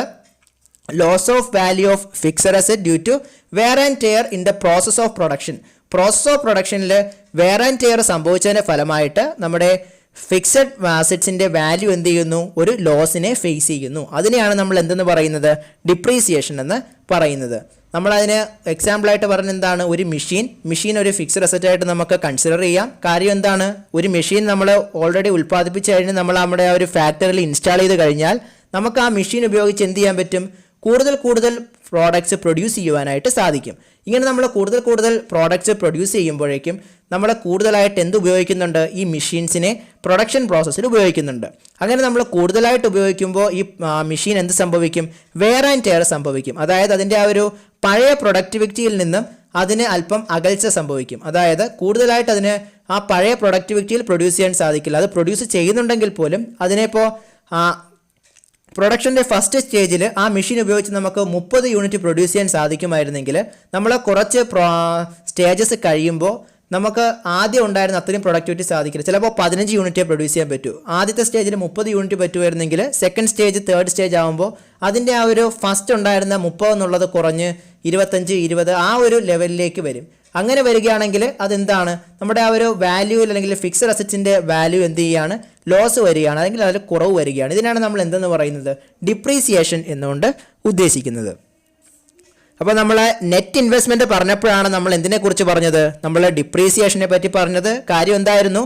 നമ്മുടെ ഗ്രോസ് ഇൻവെസ്റ്റ്മെൻറ്റിൽ നിന്നും നമ്മൾ ഈ വരുന്ന ഈ ഫിക്സഡ് അസറ്റിൽ വരുന്ന ആ ഒരു ലോസ് നമ്മൾ കുറയ്ക്കണം. അപ്പോഴേ നമുക്ക് എന്ത് കിട്ടുകയുള്ളൂ? നമുക്ക് നെറ്റ് ഇൻവെസ്റ്റ്മെൻറ്റ് കിട്ടുകയുള്ളൂ എന്ന് പറഞ്ഞപ്പോഴാണ് നമ്മൾ ഈ ഒരു ഡിപ്രീസിയേഷൻ്റെ കാര്യം പറഞ്ഞത്. അപ്പോൾ നമ്മൾ ഇൻവെസ്റ്റ്മെൻറ്റിനെ കുറിച്ച് പറഞ്ഞപ്പോൾ എന്തൊക്കെ പറഞ്ഞു? ഇൻവെസ്റ്റ്മെൻറ്റ് എന്താണെന്ന് പറഞ്ഞു, അതിൽ ഗ്രോസ് ഇൻവെസ്റ്റ്മെൻറ്റും നെറ്റ് ഇൻവെസ്റ്റ്മെൻറ്റും എങ്ങനെയാണെന്ന് പറഞ്ഞു. പിന്നെ നെറ്റ് ഇൻവെസ്റ്റ്മെൻറ്റ് കണ്ടെത്തുന്നതിന് നമുക്കുള്ള ഒരു ഫോർമുല ഉണ്ടെന്ന് പറഞ്ഞു. അത് ഏതായിരുന്നു? ഗ്രോസ് ഇൻവെസ്റ്റ്മെൻറ്റിൽ നിന്ന് നമ്മൾ എന്ത് കുറയ്ക്കണം? ഗ്രോസ് ഇൻവെസ്റ്റ്മെൻറ്റിൽ നിന്നും നമ്മൾ ഡിപ്രീസിയേഷൻ കുറയ്ക്കുമ്പോൾ നമുക്ക് നെറ്റ് ഇൻവെസ്റ്റ്മെൻറ്റ് കിട്ടുമെന്ന് പറഞ്ഞു. അപ്പോഴാണ് നമ്മൾ ഡിപ്രീസിയേഷൻ എന്താണ് എന്നതിനെ പറ്റി ഒന്ന് സംസാരിച്ചത്. അപ്പോൾ നമുക്ക് എന്ത് മനസ്സിലായി? പ്രൊഡക്ഷൻ പ്രോസസ്സിലെ വെയർ ആൻഡ് ടയർ സംഭവിക്കുന്നത് കൊണ്ട് ഫിക്സഡ് അസറ്റ്സിൻ്റെ വാല്യൂവിൽ ഒരു ലോസ് സംഭവിക്കും. ഇതിനെയാണ് നമ്മൾ എന്തെന്ന് പറയുന്നത്? ഡിപ്രീസിയേഷൻ എന്ന് പറയുന്നത്, അഥവാ കൺസംഷൻ ഓഫ് ഫിക്സഡ് ക്യാപിറ്റൽ എന്ന് പറയുന്നത് എന്ന് നമ്മൾ പറഞ്ഞു. ഇനി നമുക്ക് നേരത്തെ പറഞ്ഞതാണ്, നമ്മൾ നേരത്തെ ഇൻവെസ്റ്റ്മെൻറ്റ് പറഞ്ഞപ്പോൾ പറഞ്ഞു ഇൻവെസ്റ്റ്മെൻറ്റ് ഒരു ഫ്ലോ വേരിയബിൾ ആണെന്ന് പറഞ്ഞു. അപ്പോൾ ഞാൻ പറഞ്ഞു നമ്മൾ പറഞ്ഞു വരുമ്പോഴേക്ക് എന്താണ് ഈ ഫ്ലോ എന്ന് പറയുമെന്ന് പറഞ്ഞു. അപ്പോൾ നമ്മൾ ഇനി പറയാനായിട്ട് പോകുന്നത് സ്റ്റോക്ക് വേരിയബിളും അതോടൊപ്പം തന്നെ ഫ്ലോ വേരിയബിളും എന്താണ് എന്നുള്ളതാണ്. അപ്പോൾ സ്റ്റോക്കും ഫ്ലോയും എന്ന് പറയുന്നത് വേരിയബിളിൻ്റെ രണ്ട് ക്യാരക്ടേഴ്സ് ആണ് എന്തെന്ന് പറയുന്നത്? സ്റ്റോക്കും ഫ്ലോയും. അപ്പോൾ എന്താണ് ഈ സ്റ്റോക്കും ഫ്ലോയും എന്ന് നോക്കാം. അപ്പോൾ നമുക്ക് നോക്കാനുള്ളത് ആദ്യം സ്റ്റോക്ക് വേരിയബിൾ എന്താണെന്ന് നോക്കാം. A variable that can be measured at a point of time is called stock variable. അപ്പോൾ സ്റ്റോക്ക് വേരിയബിൾ എന്തായിരിക്കും? ഒരു വേരിയബിൾ നമുക്ക് at A point of time ആണ് മെഷർ ചെയ്യാൻ സാധിക്കുന്നത് എങ്കിൽ നമുക്കതിന് എന്തെന്ന് പറയാം? സ്റ്റോക്ക് വേരിയബിൾ ആണ് എന്ന് പറയാം. അപ്പോൾ സ്റ്റോക്ക് വേരിയബിൾ എന്ന് പറയുമ്പോൾ എന്താണ്? At A point of time നമുക്ക് ഒരു വേരിയബിളിനെ മെഷർ ചെയ്യാൻ സാധിക്കുമെങ്കിൽ നമുക്കതിന് എന്തെന്ന് പറയാം? സ്റ്റോക്ക് വേരിയബിൾ എന്ന് പറയാം. അതുകൊണ്ട് തന്നെ ഈ സ്റ്റോക്ക് വേരിയബിളിൻ്റെ ക്യാരക്ടർ എന്ന് പറയുന്നത് സ്റ്റാറ്റിക് ആണ്, അല്ലെങ്കിൽ സ്റ്റോക്ക് വേരിയബിൾ എന്ന് പറയുന്നത് ഒരു സ്റ്റാറ്റിക് കോൺസെപ്റ്റ് ആണ് എന്ന് നമുക്ക് പറയുവാനായിട്ട് സാധിക്കും. അപ്പോൾ നമ്മൾ പറഞ്ഞ ഇത്രയേ ഉള്ളൂ. ഒരു വേരിയബിള് നമുക്ക് at A point of time measure ചെയ്യാൻ സാധിക്കുമെങ്കിൽ നമ്മളതിനെ എന്തെന്ന് പറയും? നമ്മളതിനെ സ്റ്റോക്ക് വേരിയബിൾ ആണ് എന്ന് പറയും. ഇതിൻ്റെ ഒരു ക്യാരക്ടർ നമ്മൾ ചെക്ക് ചെയ്ത് നോക്കുകയാണ് എങ്കിൽ അതെങ്ങനെയുള്ള ക്യാരക്ടറാണ്? സ്റ്റാറ്റിക് ആയിട്ടുള്ള ക്യാരക്ടറാണ് ആർക്കുള്ളത്? സ്റ്റോക്ക് വേരിയബിളിന് ഉള്ളത്. അപ്പോൾ ഇതിന് ഒരു ലിമിറ്റ് ആയിട്ടുള്ള ഒരു വാല്യൂ ഇല്ല. കാരണം നമ്മളൊരു ലിമിറ്റിൽ ഇതിന് പറയേണ്ട കാര്യമുള്ള നമുക്ക് ഒരു പോയിന്റ് ഓഫ് ടൈമിൽ എന്ത് മെഷർ ചെയ്യാൻ സാധിക്കും? ഈ സ്റ്റോക്ക് വേരിയബിൾ മെഷർ ചെയ്യാനായിട്ട് സാധിക്കും. അപ്പോൾ ഇതൊരു സ്റ്റാറ്റിക് ആയിട്ടുള്ള ഒരു കോൺസെപ്റ്റ് ആണെന്ന് പറയാം. അതുപോലെ തന്നെ ഇതിനെ നമ്മൾ മെഷർ ചെയ്യുന്നത് ഒരു പെർട്ടിക്കുലർ പോയിന്റ് ഓഫ് ടൈമിലാണ്. കാരണം നമ്മൾ മെഷർ ചെയ്യുന്ന എപ്പോഴും എങ്ങനെയാണ്? ഒരു പോയിന്റ് ഓഫ് ടൈമിൽ മെഷർ ചെയ്യാൻ നമുക്ക് സാധിക്കും. അതാണ് എന്തിൻ്റെ പ്രത്യേകത? ഈ സ്റ്റോക്ക് വേരിയബിളിൻ്റെ പ്രത്യേകത. ഇനി സ്റ്റോക്ക് വേരിയബിൾസിന് എക്സാമ്പിൾ നോക്കാം. വെൽത്ത്, ക്യാപിറ്റൽ, ഇൻവെന്ററി, ഇതെല്ലാം എന്തിന് എക്സാമ്പിളാണ്? സ്റ്റോക്ക് വേരിയബിളിന് എക്സാമ്പിളാണ്. ഇപ്പോൾ സ്റ്റോക്ക് വേരിയബിളിന് എക്സാമ്പിളായിട്ട് നമുക്ക് ഏതൊക്കെ പറയാം? വെൽത്ത് പറയാം, ക്യാപിറ്റൽ പറയാം, ഇൻവെന്ററി പറയാം. ഇതൊക്കെ എന്തിന് എക്സാമ്പിളാണ്?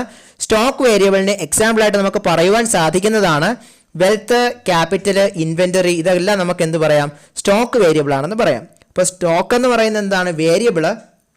വേരിയബിളിന് പറയുന്നത് ആക്ച്വലി ഒരു വാല്യൂ ആണ്. അത് നമുക്ക് സ്റ്റാറ്റിക്കും ആകും, അതോടൊപ്പം തന്നെ ഡൈനമിക്കും ആകും. അത് സ്റ്റാറ്റിക് ആവുകയാണ് എങ്കിൽ അതെന്താണെന്ന് പറയും? അത് സ്റ്റോക്ക് വേരിയബിൾ ആണെന്ന് പറയും. അത് ഡൈനമിക് ആണ്, അതായത് മൂവബിൾ ആണെങ്കിൽ നമ്മളതിനെ ഫ്ലോ വേരിയബിൾ എന്ന് പറയും. നമ്മളിപ്പോൾ പറഞ്ഞത് സ്റ്റോക്ക് വേരിയബിളിനെ പറ്റിയിട്ടാണ്. അത് സ്റ്റാറ്റിക് ആയിട്ടുള്ള ഒന്നാണ്. നമ്മളതിനെ മെഷർ ചെയ്യുന്നത് എപ്പോഴാണ്? അറ്റ് എ പോയിന്റ് ഓഫ് ടൈമിൽ നമുക്കത് മെഷർ ചെയ്യാനായിട്ട് സാധിക്കുമെങ്കിൽ നമ്മളതിന് എന്തെന്ന് പറയും? സ്റ്റോക്ക് വേരിയബിൾ എന്ന് പറയും. നമ്മൾ പ്രധാനമായിട്ട് സ്റ്റോക്ക് വേരിയബിളിന് പറഞ്ഞ എക്സാമ്പിൾസ് ഏതൊക്കെയായിരുന്നു?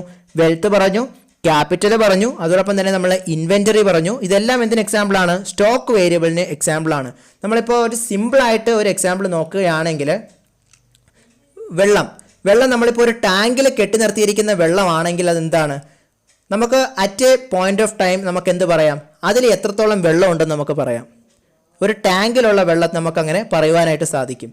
അത് എന്തിന് എക്സാമ്പിളാണ്? അതൊരു സ്റ്റോക്ക് വേരിയബിളിന് നമുക്കൊരു എക്സാമ്പിളാണ്. നമുക്ക് ആ കോൺസെപ്റ്റ് മനസ്സിലാക്കാൻ വേണ്ടിയിട്ടാണ്. ഇക്കണോമിക്സ് ടേംസിലല്ല, ജസ്റ്റ് ബെയർലി നമുക്ക് ആ കോൺസെപ്റ്റ് ഒന്ന് മനസ്സിലാക്കാനായിട്ട് പറയുകയാണ്. ഇപ്പോൾ ഒരു ടാങ്കിൽ നമ്മൾ വെള്ളം കെട്ടി നിർത്തിയിരിക്കുകയാണെങ്കിൽ അതെന്താണ്? അത് സ്റ്റാറ്റിക് ആണ്, അത് ഫ്ലോയിങ് അല്ല, അതല്ലെങ്കിൽ ഡൈനമിക് അല്ല, അത് സ്റ്റാറ്റിക് ആണ്. കാരണം at A point of time നമുക്ക് പറയാം ആ ടാങ്കിൽ ഇത്ര വെള്ളം ഉണ്ടെന്ന് നമുക്ക് പറയാം. അതെന്താണ്? അത് സ്റ്റോക്ക് വേരിയബിൾ ആണ്. പക്ഷേ ഇപ്പോൾ തോട്ടിൽ കൂടെ ഒഴുകിപ്പോകുന്ന വെള്ളം അത് ഫ്ലോയിങ് ആണ്. കാരണം അത് ഇങ്ങനെ മൂവ് ചെയ്തുകൊണ്ടേയിരിക്കും. നമുക്കത് എന്ത് ചെയ്യാൻ പറ്റില്ല? അറ്റ് എ പോയിന്റ് ടൈമിൽ എന്ത് പറയാൻ പറ്റില്ല? അതിൽ എത്രത്തോളം വെള്ളം അത് ക്യാരി ചെയ്യുന്നുണ്ടെന്ന് നമുക്ക് പറയുവാനായിട്ട് സാധിക്കില്ല.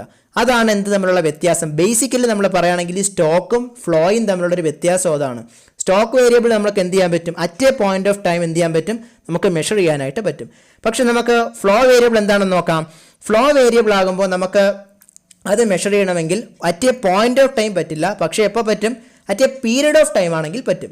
അതായത് ഒരു പ്രത്യേക പീരീഡിലാണെങ്കിൽ നമുക്ക് എന്ത് ചെയ്യാൻ പറ്റും? ഈ ഫ്ലോ വേരിയബിളിനെ മെഷർ ചെയ്യാനായിട്ട് പറ്റും. പക്ഷേ നമുക്ക് സ്റ്റോക്ക് വേരിയബിൾ ആണെങ്കിൽ എന്ത് പറ്റില്ല? അറ്റ് എ പോയിന്റ് ഓഫ് ടൈമിൽ നമുക്ക് മെഷർ ചെയ്യാം. എന്നാൽ flow variable at A point of ടൈമിൽ പറ്റില്ല. പക്ഷേ അറ്റ് എ പീരീഡ് ഓഫ് ടൈമിൽ നമുക്ക് അതിനെ മെഷർ ചെയ്യുവാനായിട്ട് സാധിക്കും. അതാണ് അതിൻ്റെ ഒരു വ്യത്യാസം എന്ന് പറയുന്നത്. A variable that is measured in a specific period of time is called flow variable. ഇപ്പോൾ ഫ്ലോ വേരിയബിൾ എന്ന് പറയുന്നത് നമ്മൾ എപ്പോഴും മെഷർ ചെയ്യുന്നത് എങ്ങനെയാണ്? ഒരു പീരീഡ് ഓഫ് ടൈമിൽ മാത്രമേ നമുക്കതിനെ മെഷർ ചെയ്യാനായിട്ട് സാധിക്കൂ. അതിനുള്ള കാരണം എന്ന് പറയുന്നത് എന്താണ്? ഇത് ഡൈനമിക് ആണ്. അതിൻ്റെ ഒരു നേച്ചർ, ഈ ഫ്ലോ വേരിയബിളിൻ്റെ ഒരു ക്യാരക്ടർ എന്താണ്? വളരെ ഡൈനമിക് ആയിട്ടുള്ള ക്യാരക്ടറാണ് ഏതിനുള്ളത്? ഈ ഫ്ലോ വേരിയബിളിന് ഉള്ളത്. ഡൈനമിക് എന്ന് പറയുമ്പോൾ എന്താണ്? മൂവബിൾ ആണ്. സ്റ്റാറ്റിക് എന്ന് പറയുമ്പോൾ എന്താണ്? അത് സ്റ്റാൻഡ് സ്റ്റിലാണ്. അതുകൊണ്ടാണ് നമ്മൾ ഒരു ടാങ്കിൽ കെട്ടി നിർത്തിയിരിക്കുന്ന വെള്ളം നമ്മൾ എന്തായിട്ട് പറഞ്ഞത്?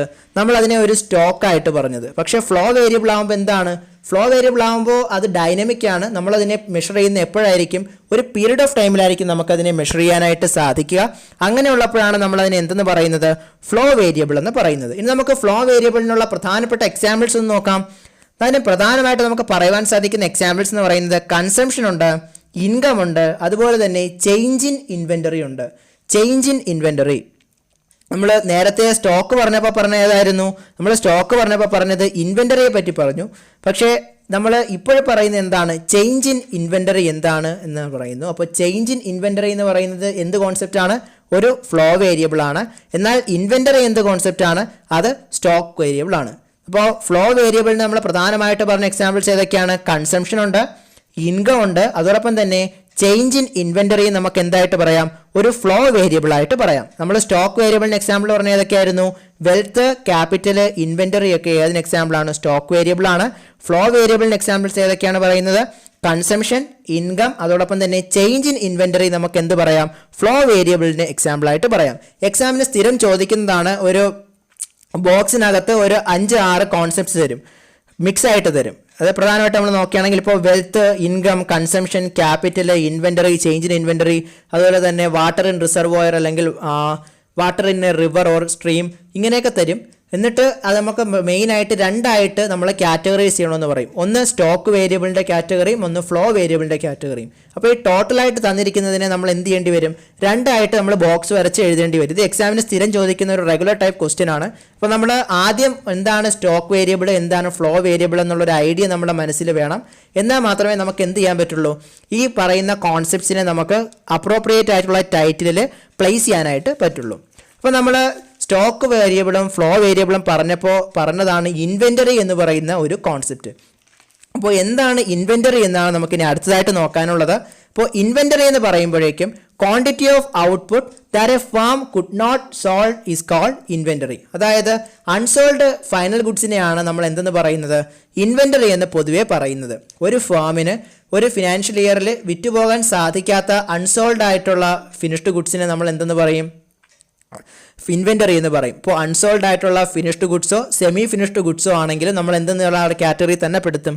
ഇൻവെന്ററി എന്ന ഒരു കാറ്റഗറിയിൽ നമ്മൾ പെടുത്തും. അതായത് ഇപ്പോൾ ഓൾറെഡി ഒരു ഫാം ഉൽപ്പാദിപ്പിച്ച് കഴിഞ്ഞ ഒരു ഉൽപ്പന്നമാണ്, അത് ഓൾറെഡി ഉൽപ്പാദിപ്പിച്ച് കഴിഞ്ഞു, പക്ഷേ അത് വിറ്റുപോയില്ല. അപ്പോൾ അത് എന്ത് ചെയ്യും? ഈ ഒരു പ്രൊഡ്യൂസിങ് യൂണിറ്റിൽ കെട്ടിക്കിടക്കും. ഇപ്പോൾ നമ്മൾ ഓൾറെഡി ഉൽപ്പാദിപ്പിച്ച് കഴിഞ്ഞ സാധനം, ഇപ്പോൾ നമ്മൾ കൊറോണ ടൈം നമുക്ക് എക്സാമ്പിളായിട്ട് എടുക്കാം. കൊറോണ ടൈമാണ്, ഓൾറെഡി അപ്പോൾ പ്രൊഡ്യൂസ് ചെയ്ത് വെച്ചിട്ടുണ്ട്, പക്ഷേ ഇവിടെ ജനങ്ങളെ കയ്യിൽ എന്തില്ല? പൈസ ഇല്ല. അതുകൊണ്ട് അവർ കൂടുതലായിട്ട് ഡിമാൻഡ് ചെയ്യുന്നില്ല. ഡിമാൻഡ് ചെയ്യാത്തതുകൊണ്ട് തന്നെ ഇവർക്കത് സപ്ലൈ ചെയ്യാൻ കഴിയാതെ വരുന്നു. അങ്ങനെ ഓൾറെഡി ഇവർ സപ്ലൈ ചെയ്താൽ തന്നെ എന്ത് ചെയ്യുന്നില്ല? ആളുകൾ വാങ്ങുന്നില്ല. അപ്പോൾ എന്ത് ചെയ്യും? ഇത് കെട്ടിക്കിടക്കും. അത്തരത്തിൽ അൺസോൾഡ് ആയിട്ട് കിടക്കുന്ന ഫിനിഷ്ഡ് ഗുഡ്സോ സെമി ഫിനിഷ്ഡ് ഗുഡ്സോ ആണ് എങ്കിൽ, സെമി ഫിനിഷ്ഡ് ഗുഡ്സ് എന്ന് പറയുമ്പോഴേക്കും അത് നമ്മൾ സെമി യൂസിൽ നമുക്ക് യൂസ് ചെയ്യാൻ പറ്റും. അപ്പോൾ ഫൈനലായിട്ടുള്ള ഗുഡായിട്ട് നമുക്കിപ്പോൾ നമ്മൾ നേരത്തെ പറഞ്ഞ ആ ഒരു റൈസ് ഫ്ലോർ, കേക്ക് എക്സാമ്പിളിൽ റൈസ് ഫ്ലോർ എന്ത് ചെയ്യാൻ പറ്റും? നമുക്ക് റൈസ് ഫ്ലോർ ആയിട്ട് അത് കൺസ്യൂം ചെയ്തിട്ട് നമുക്ക് ഏതെങ്കിലും ഒരു ഫുഡ് പ്രോഡക്റ്റ് ആയിട്ട് നമുക്ക് തന്നെ ഉൽപ്പാദിപ്പിക്കാവുന്നേ ഉള്ളൂ, അല്ലെങ്കിൽ നമുക്ക് തന്നെ ഉണ്ടാക്കി കഴിക്കാവുന്നേ ഉള്ളൂ. അപ്പോൾ അതെന്താണ്? അത് കേക്ക് ആക്കുമ്പോഴേ, അത് ബ്രെഡ് ആക്കുമ്പോഴേ എന്ത് പറ്റുന്നുള്ളൂ? അതൊരു ഫിനിഷ്ഡ് പ്രോഡക്റ്റ് ആവുന്നുള്ളൂ. അത് ഇൻ്റർമീഡിയറ്റ് ഗുഡ് അല്ലെങ്കിൽ സെമി ഫിനിഷ്ഡ് ആയിട്ടുള്ള ഒരു പ്രോഡക്റ്റ് ആകുമ്പോൾ എന്ത് പറ്റും? അത് വേണമെങ്കിൽ ആ ഒരു അവസ്ഥയിലും വിൽക്കാൻ പറ്റും. അപ്പോൾ ആ ഒരു അവസ്ഥയായാലും അല്ലെങ്കിൽ അതിൻ്റെ ഫൈനൽ പ്രോഡക്റ്റിൻ്റെ സ്റ്റേജിലായാലും വിറ്റ് പോകാതെ അതിൻ്റെ ആ ഒരു സ്റ്റോക്കായിട്ട് കിടക്കുമ്പോൾ അതിനെ നമ്മൾ എന്തെന്ന് പറയും? ഇൻവെന്ററി എന്ന് നമ്മൾ പറയും. അപ്പോൾ ഇൻവെന്ററി എന്ന് പറയുന്നത് എന്താണ്? Quantity of output that a firm could not sold, അതാണ് നമ്മൾ എന്തെന്ന് പറയുന്നത്? ഇൻവെന്ററി എന്ന് പറയുന്നത്. അത് ഫിനിഷ്ഡ് ഗുഡോ അതല്ലെങ്കിൽ സെമി ഫിനിഷ്ഡ് ഗുഡോ ആകാം. അൺസോൾഡ് ആയിട്ടുള്ള ഫിനിഷ്ഡ് ഓർ സെമി ഫിനിഷ്ഡ് ഗുഡ്സിനെ നമുക്ക് എന്തെന്ന് പറയാം? നമുക്കതിനെ ഇൻവെന്ററി എന്ന് പറയുവാനായിട്ട് സാധിക്കും. ഇനി നമുക്ക് നോക്കാനുള്ളത് ഈ ഇൻവെന്ററിയുമായിട്ട് റിലേറ്റ് ചെയ്തിട്ട് കുറച്ച് കോൺസെപ്റ്റ്സ് ഉണ്ട്. അതിൽ ഒന്ന് അക്യുമുലേഷൻ ഓഫ് ഇൻവെന്ററി, അതോടൊപ്പം തന്നെ ഒന്ന് ഡീക്യുമുലേഷൻ ഓഫ് ഇൻവെന്ററി, അതോടൊപ്പം പ്ലാൻഡ് അക്യുമുലേഷൻ, പ്ലാൻഡ് ഡീക്യുമുലേഷൻ, അതുപോലെ അൺപ്ലാൻഡ് അക്യുമുലേഷൻ, അൺപ്ലാൻഡ് ഡീക്യുമുലേഷൻ. ഇതിനെയാണ് നമ്മൾ എന്തുമായിട്ട് റിലേറ്റ് ചെയ്ത് പറയേണ്ടത്? ഇൻവെന്ററി കോൺസെപ്റ്റുമായിട്ട് നമ്മൾ റിലേറ്റ് ചെയ്ത് പറയേണ്ട കുറച്ച് സബ് ടോപ്പിക്സ് ആണ്. ഇത് സിമ്പിളാണ്, നമ്മൾ പേര് കേട്ട് അത് പേടിക്കേണ്ട ആവശ്യമൊന്നുമില്ല. വളരെ സിമ്പിളായിട്ടുള്ള കോൺസെപ്റ്റ്സ് ആണ്. ഇൻവെന്ററി എന്ന് പറയുമ്പോൾ നമ്മുടെ മനസ്സിൽ എന്ത് വരണം? ഒരു ഫാമിൽ വിറ്റുപോകാത്ത സെമി ഫിനിഷ്ഡ് ഗുഡ്സോ ഫിനിഷ്ഡ് ഗുഡ്സിൻ്റെയോ ആ ഒരു ക്വാണ്ടിറ്റിയാണ് നമ്മൾ എന്തെന്ന് പറയുന്നത്? ഇൻവെന്ററി എന്ന് പറയുന്നത്. ഇതെന്താണ്? ഇത് അക്യുമുലേറ്റ് ചെയ്യാം അല്ലെങ്കിൽ ഡീക്യുമുലേറ്റ് ചെയ്യാം. അപ്പോൾ എന്താണ് അക്യുമുലേഷൻ ഓഫ് ഇൻവെന്ററി എന്നുകൊണ്ട് നമുക്ക് ഉദ്ദേശിക്കുന്നതെന്ന് നോക്കാം. അക്യുമുലേഷൻ ഓഫ് ഇൻവെന്ററി എന്ന് പറയുമ്പോൾ the value of inventory at the end of the year is more than value of inventory at the beginning of the year ആണെങ്കിൽ നമുക്ക് എന്ത് പറയാം? അക്യുമുലേഷൻ ഓഫ് ഇൻവെന്ററി ആണ് എന്ന് പറയാം. അപ്പോൾ എന്താണ് അക്യുമുലേഷൻ ഓഫ് ഇൻവെന്ററി നോക്കുകയാണെങ്കിൽ നമ്മൾ പറഞ്ഞു ഇൻവെന്ററി എന്ന് പറഞ്ഞാൽ എന്താണ്? അൺസോൾഡ് ആയിട്ടുള്ള ഫിനിഷ്ഡ് ഓർ സെമി ഫിനിഷ്ഡ് ഗുഡ്സിനെയാണ് നമ്മൾ എന്തെന്ന് പറയുന്നത്? അതിൻ്റെ ക്വാണ്ടിറ്റിയാണ് നമ്മൾ ഇൻവെന്ററി എന്ന് പറയുന്നത്. അപ്പോൾ ഈ ഇൻവെന്ററിയുടെ വാല്യൂ നമ്മൾ നോക്കുകയാണ് എങ്കിൽ എൻഡ് ഓഫ് ദി ഇയർ, കാരണം ഒരു വർഷത്തിൻ്റെ അവസാനം നമ്മൾ ഇതിൻ്റെ ഒരു വാല്യൂ കാൽക്കുലേറ്റ് ചെയ്യുമ്പോൾ ബിഗിനിങ് ഓഫ് ദി ഇയറിനേക്കാൾ എൻഡ് ഓഫ് ദി ഇയറിൽ ഇതിൻ്റെ വാല്യൂ കൂടുതലാണ് എങ്കിൽ നമ്മൾ അതിനെ എന്തെന്ന് പറയും? അവിടെ ആ ഇൻവെന്ററിയിൽ അക്യുമുലേഷൻ ആണ് സംഭവിച്ചിട്ടുള്ളത് എന്ന് നമ്മൾ പറയും. അപ്പോൾ ഇത്രയേ ഉള്ളൂ. അക്യുമുലേഷൻ ഓഫ് ഇൻവെന്ററി എന്ന് പറയുമ്പോൾ എൻഡ് ഓഫ് ദി ഇയറിൽ ഒരു ഇൻവെന്ററിയുടെ വാല്യൂ എന്ന് പറയുന്നത് അതിൻ്റെ ബിഗിനിങ് ഓഫ് ദി ഇയറിൽ ഉണ്ടായിരുന്ന ഇൻവെന്ററിയുടെ വാല്യൂവിനേക്കാൾ കൂടുതലാണ് എങ്കിൽ നമ്മൾ അതിന് എന്തെന്ന് പറയും? അക്യുമുലേഷൻ ഓഫ് ഇൻവെന്ററി എന്ന് പറയും. ഇതിൻ്റെ നേരെ ഓപ്പോസിറ്റ് കേസാണെങ്കിൽ നമുക്കതിന് എന്തെന്ന് പറയാം? ഡീക്യുമുലേഷൻ ഓഫ് ഇൻവെന്ററി എന്ന് പറയാം. അപ്പോൾ എന്തായിരിക്കും സംഭവിക്കുക? ഒരു ഇൻവെന്ററിയുടെ വാല്യൂ എൻഡ് ഓഫ് ദി ഇയറിൽ അതിൻ്റെ ബിഗിനിങ് ഓഫ് ദി ഇയറിനെ കമ്പയർ ചെയ്യുമ്പോൾ വളരെ കുറവാണ് എങ്കിൽ നമുക്കവിടെ എന്തെന്ന് പറയാം? അവിടെ ഡീക്യുമുലേഷൻ ഓഫ് ഇൻവെന്ററി ആണ് സംഭവിച്ചിട്ടുള്ളത് എന്ന് നമുക്ക് പറയുവാനായിട്ട് സാധിക്കും. നമ്മൾ ആദ്യം പറഞ്ഞ എന്തായിരുന്നു? Accumulation of inventory. അക്യുമുലേഷൻ എന്ന് പറയുമ്പോൾ എന്താണ്? എൻഡ് ഓഫ് ദി ഇയറിൽ ഒരു ഇൻവെന്ററിയുടെ വാല്യൂ എന്ന് പറയുന്നത് ബിഗിനിങ് ഓഫ് ദി ഇയറിലുള്ള ഇൻവെന്ററിയുടെ വാല്യൂവിനേക്കാൾ കൂടുതലാണ് എങ്കിൽ നമുക്ക് എന്തെന്ന് പറയാമെന്ന് പറഞ്ഞു? അവിടെ അക്യുമുലേഷൻ ഓഫ് ഇൻവെന്ററി ആണ് എന്ന് പറയാമെന്ന് പറഞ്ഞു. അപ്പോൾ ഡീക്യുമുലേഷൻ ഓഫ് ഇൻവെന്ററി ആകുമ്പോൾ എന്ത് സംഭവിക്കും? ബിഗിനിങ് ഓഫ് ദി ഇയറിൽ ഉള്ളതിനേക്കാൾ എൻഡ് ഓഫ് ദി ഇയറിൽ എത്തുമ്പോഴേക്കും ആ ഒരു ഇൻവെന്ററിയുടെ വാല്യൂ കുറവാണ്. അതായത് എൻഡ് ഓഫ് ദി ഇയറിൽ ആ ഇൻവെന്ററിയുടെ വാല്യൂ ബിഗിനിങ് ഓഫ് ദി ഇയറിലുള്ളതിനേക്കാൾ കുറവാണ് എങ്കിൽ അതിനെന്തെന്ന് പറയും? ഡീക്യുമുലേഷൻ ഓഫ് ഇൻവെന്ററി എന്ന് നമ്മൾ പറയും. ഇനി നമുക്ക് അടുത്തായിട്ട് നോക്കാനുള്ളത് പ്ലാൻഡ് അക്യുമുലേഷൻ ഓഫ് ഇൻവെന്ററി എന്താണെന്നുള്ളതാണ്. അപ്പോൾ പ്ലാൻഡ് എന്ന് പറയുമ്പോൾ എന്താണ്? പ്ലാൻഡ് എന്ന് പറയുമ്പോൾ നമുക്ക് ഒരു പ്ലാൻ ഉണ്ട്. അപ്പോൾ നമ്മൾ അവിടെ എന്ത് ചെയ്യുകയാണ്? Deliberate increase in stock of good of a firm is called planned accumulation of inventory. അതായത് നമ്മൾ ഡെലിബറേറ്റ് ആയിട്ട് മനഃപൂർവ്വമായിട്ടാണ് ഒരു ഫാമിൻ്റെ ആ ഒരു ഗുഡ്സ് അല്ലെങ്കിൽ ആ ഒരു സ്റ്റോക്ക് എന്ത് ചെയ്യുന്നത്? നമ്മൾ ഇൻക്രീസ് ചെയ്ത് വയ്ക്കുന്നതെങ്കിൽ അതിന് നമുക്ക് എന്തെന്ന് പറയാം? നമുക്കതിനെ പ്ലാൻഡ് അക്യുമുലേഷൻ ഓഫ് ഇൻവെന്ററീസ് എന്ന് പറയാം. അപ്പോൾ പ്ലാൻഡ് അക്യുമുലേഷൻ ഓഫ് ഇൻവെന്ററി എന്ന് പറയുന്നത് എന്താണ്? Deliberate increase in stock of good of a firm is called planned accumulation of inventory. അതായത് ഒരു ഫാം പ്രൊഡ്യൂസ് ചെയ്യുന്ന ആ ഒരു ഗുഡ് നമ്മൾ ഡെലിബറേറ്റ് ആയിട്ടാണ് അതിൻ്റെ ആ ഒരു സ്റ്റോക്ക് കീപ്പ് ചെയ്യുന്നത്. നമ്മൾ അതിനെ വിറ്റ് കളയാതെ നമ്മളത് കീപ്പ് ചെയ്യുന്ന ഡെലിബറേറ്റ് ആയിട്ടാണ് എങ്കിൽ അതിനെന്തെന്ന് പറയാം? അതിന് നമ്മൾ പ്ലാൻഡ് അക്യുമുലേഷൻ ഓഫ് ഇൻവെന്ററി എന്ന് പറയാം.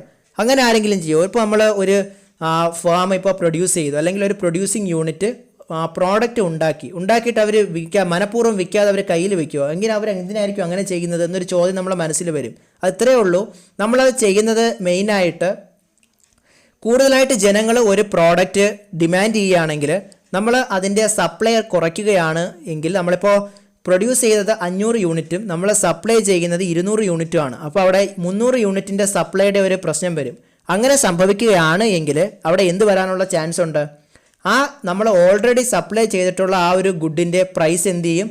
കൂടും. കാരണം ആ ഗുഡിന് എന്താണ്? ഡിമാൻഡ് കൂടുതലാണ്. ഇപ്പോൾ ഡിമാൻഡ് കൂടുതലായിരിക്കുമ്പോൾ അവിടെ എന്ത് ചെയ്യും? നമ്മൾ എത്ര പ്രൈസിന് ആണ് കൊടുക്കുന്നതെങ്കിൽ, ഇപ്പോൾ 10 രൂപയ്ക്കാണ് നമ്മൾ നോർമലി കൊടുത്തുകൊണ്ടിരുന്നതെങ്കിൽ ഇപ്പോൾ നമ്മുടെ സപ്ലൈ കുറയുന്നു, പക്ഷേ ഡിമാൻഡ് ചെയ്യുന്നുണ്ട്, കൂടുന്നുണ്ട് എങ്കിൽ നമ്മൾ പറയുന്ന പ്രൈസിൽ വാങ്ങാൻ ജനങ്ങൾ എന്താവും? വില്ലിങ് ആവും. അങ്ങനെ നമ്മൾ ഒരു സപ്ലൈ ഷോക്ക് അല്ലെങ്കിൽ ഒരു സപ്ലൈ ഷോർട്ടേജ് നമ്മൾ ക്രിയേറ്റ് ചെയ്ത് നമ്മൾ പ്രൈസ് കൂടുതലാക്കി വയ്ക്കാനായിട്ടുള്ള ഒരു ടെൻഡൻസി കാണിക്കും. ഇത് ഒരു ബിസിനസ് പ്രാക്ടീസ് ആണെങ്കിൽ അല്ലെങ്കിൽ ഒരു ഇംപെർഫെക്റ്റ് ആയിട്ടുള്ള ഒരു മാർക്കറ്റ് പ്രാക്ടീസാണ്.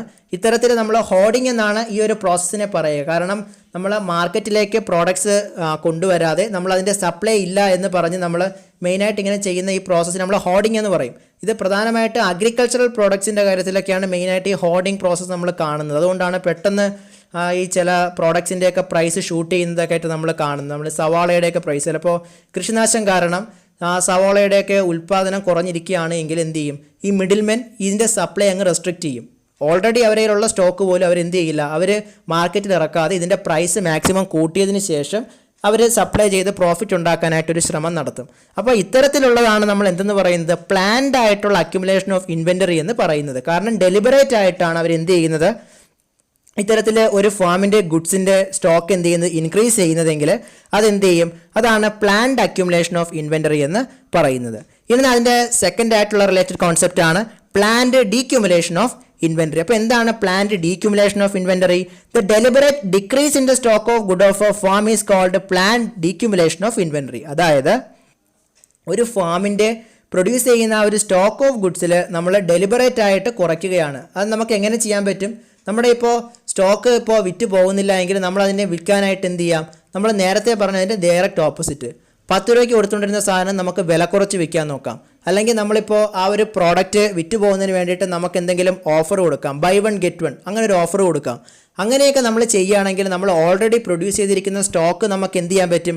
ഡെലിബറേറ്റ് ആയിട്ട് നമ്മൾ അഡോപ്റ്റ് ചെയ്തിരിക്കുന്ന ഈ മെത്തേഡ്സ് കൊണ്ട് കുറയ്ക്കുവാനായിട്ട് സാധിക്കും.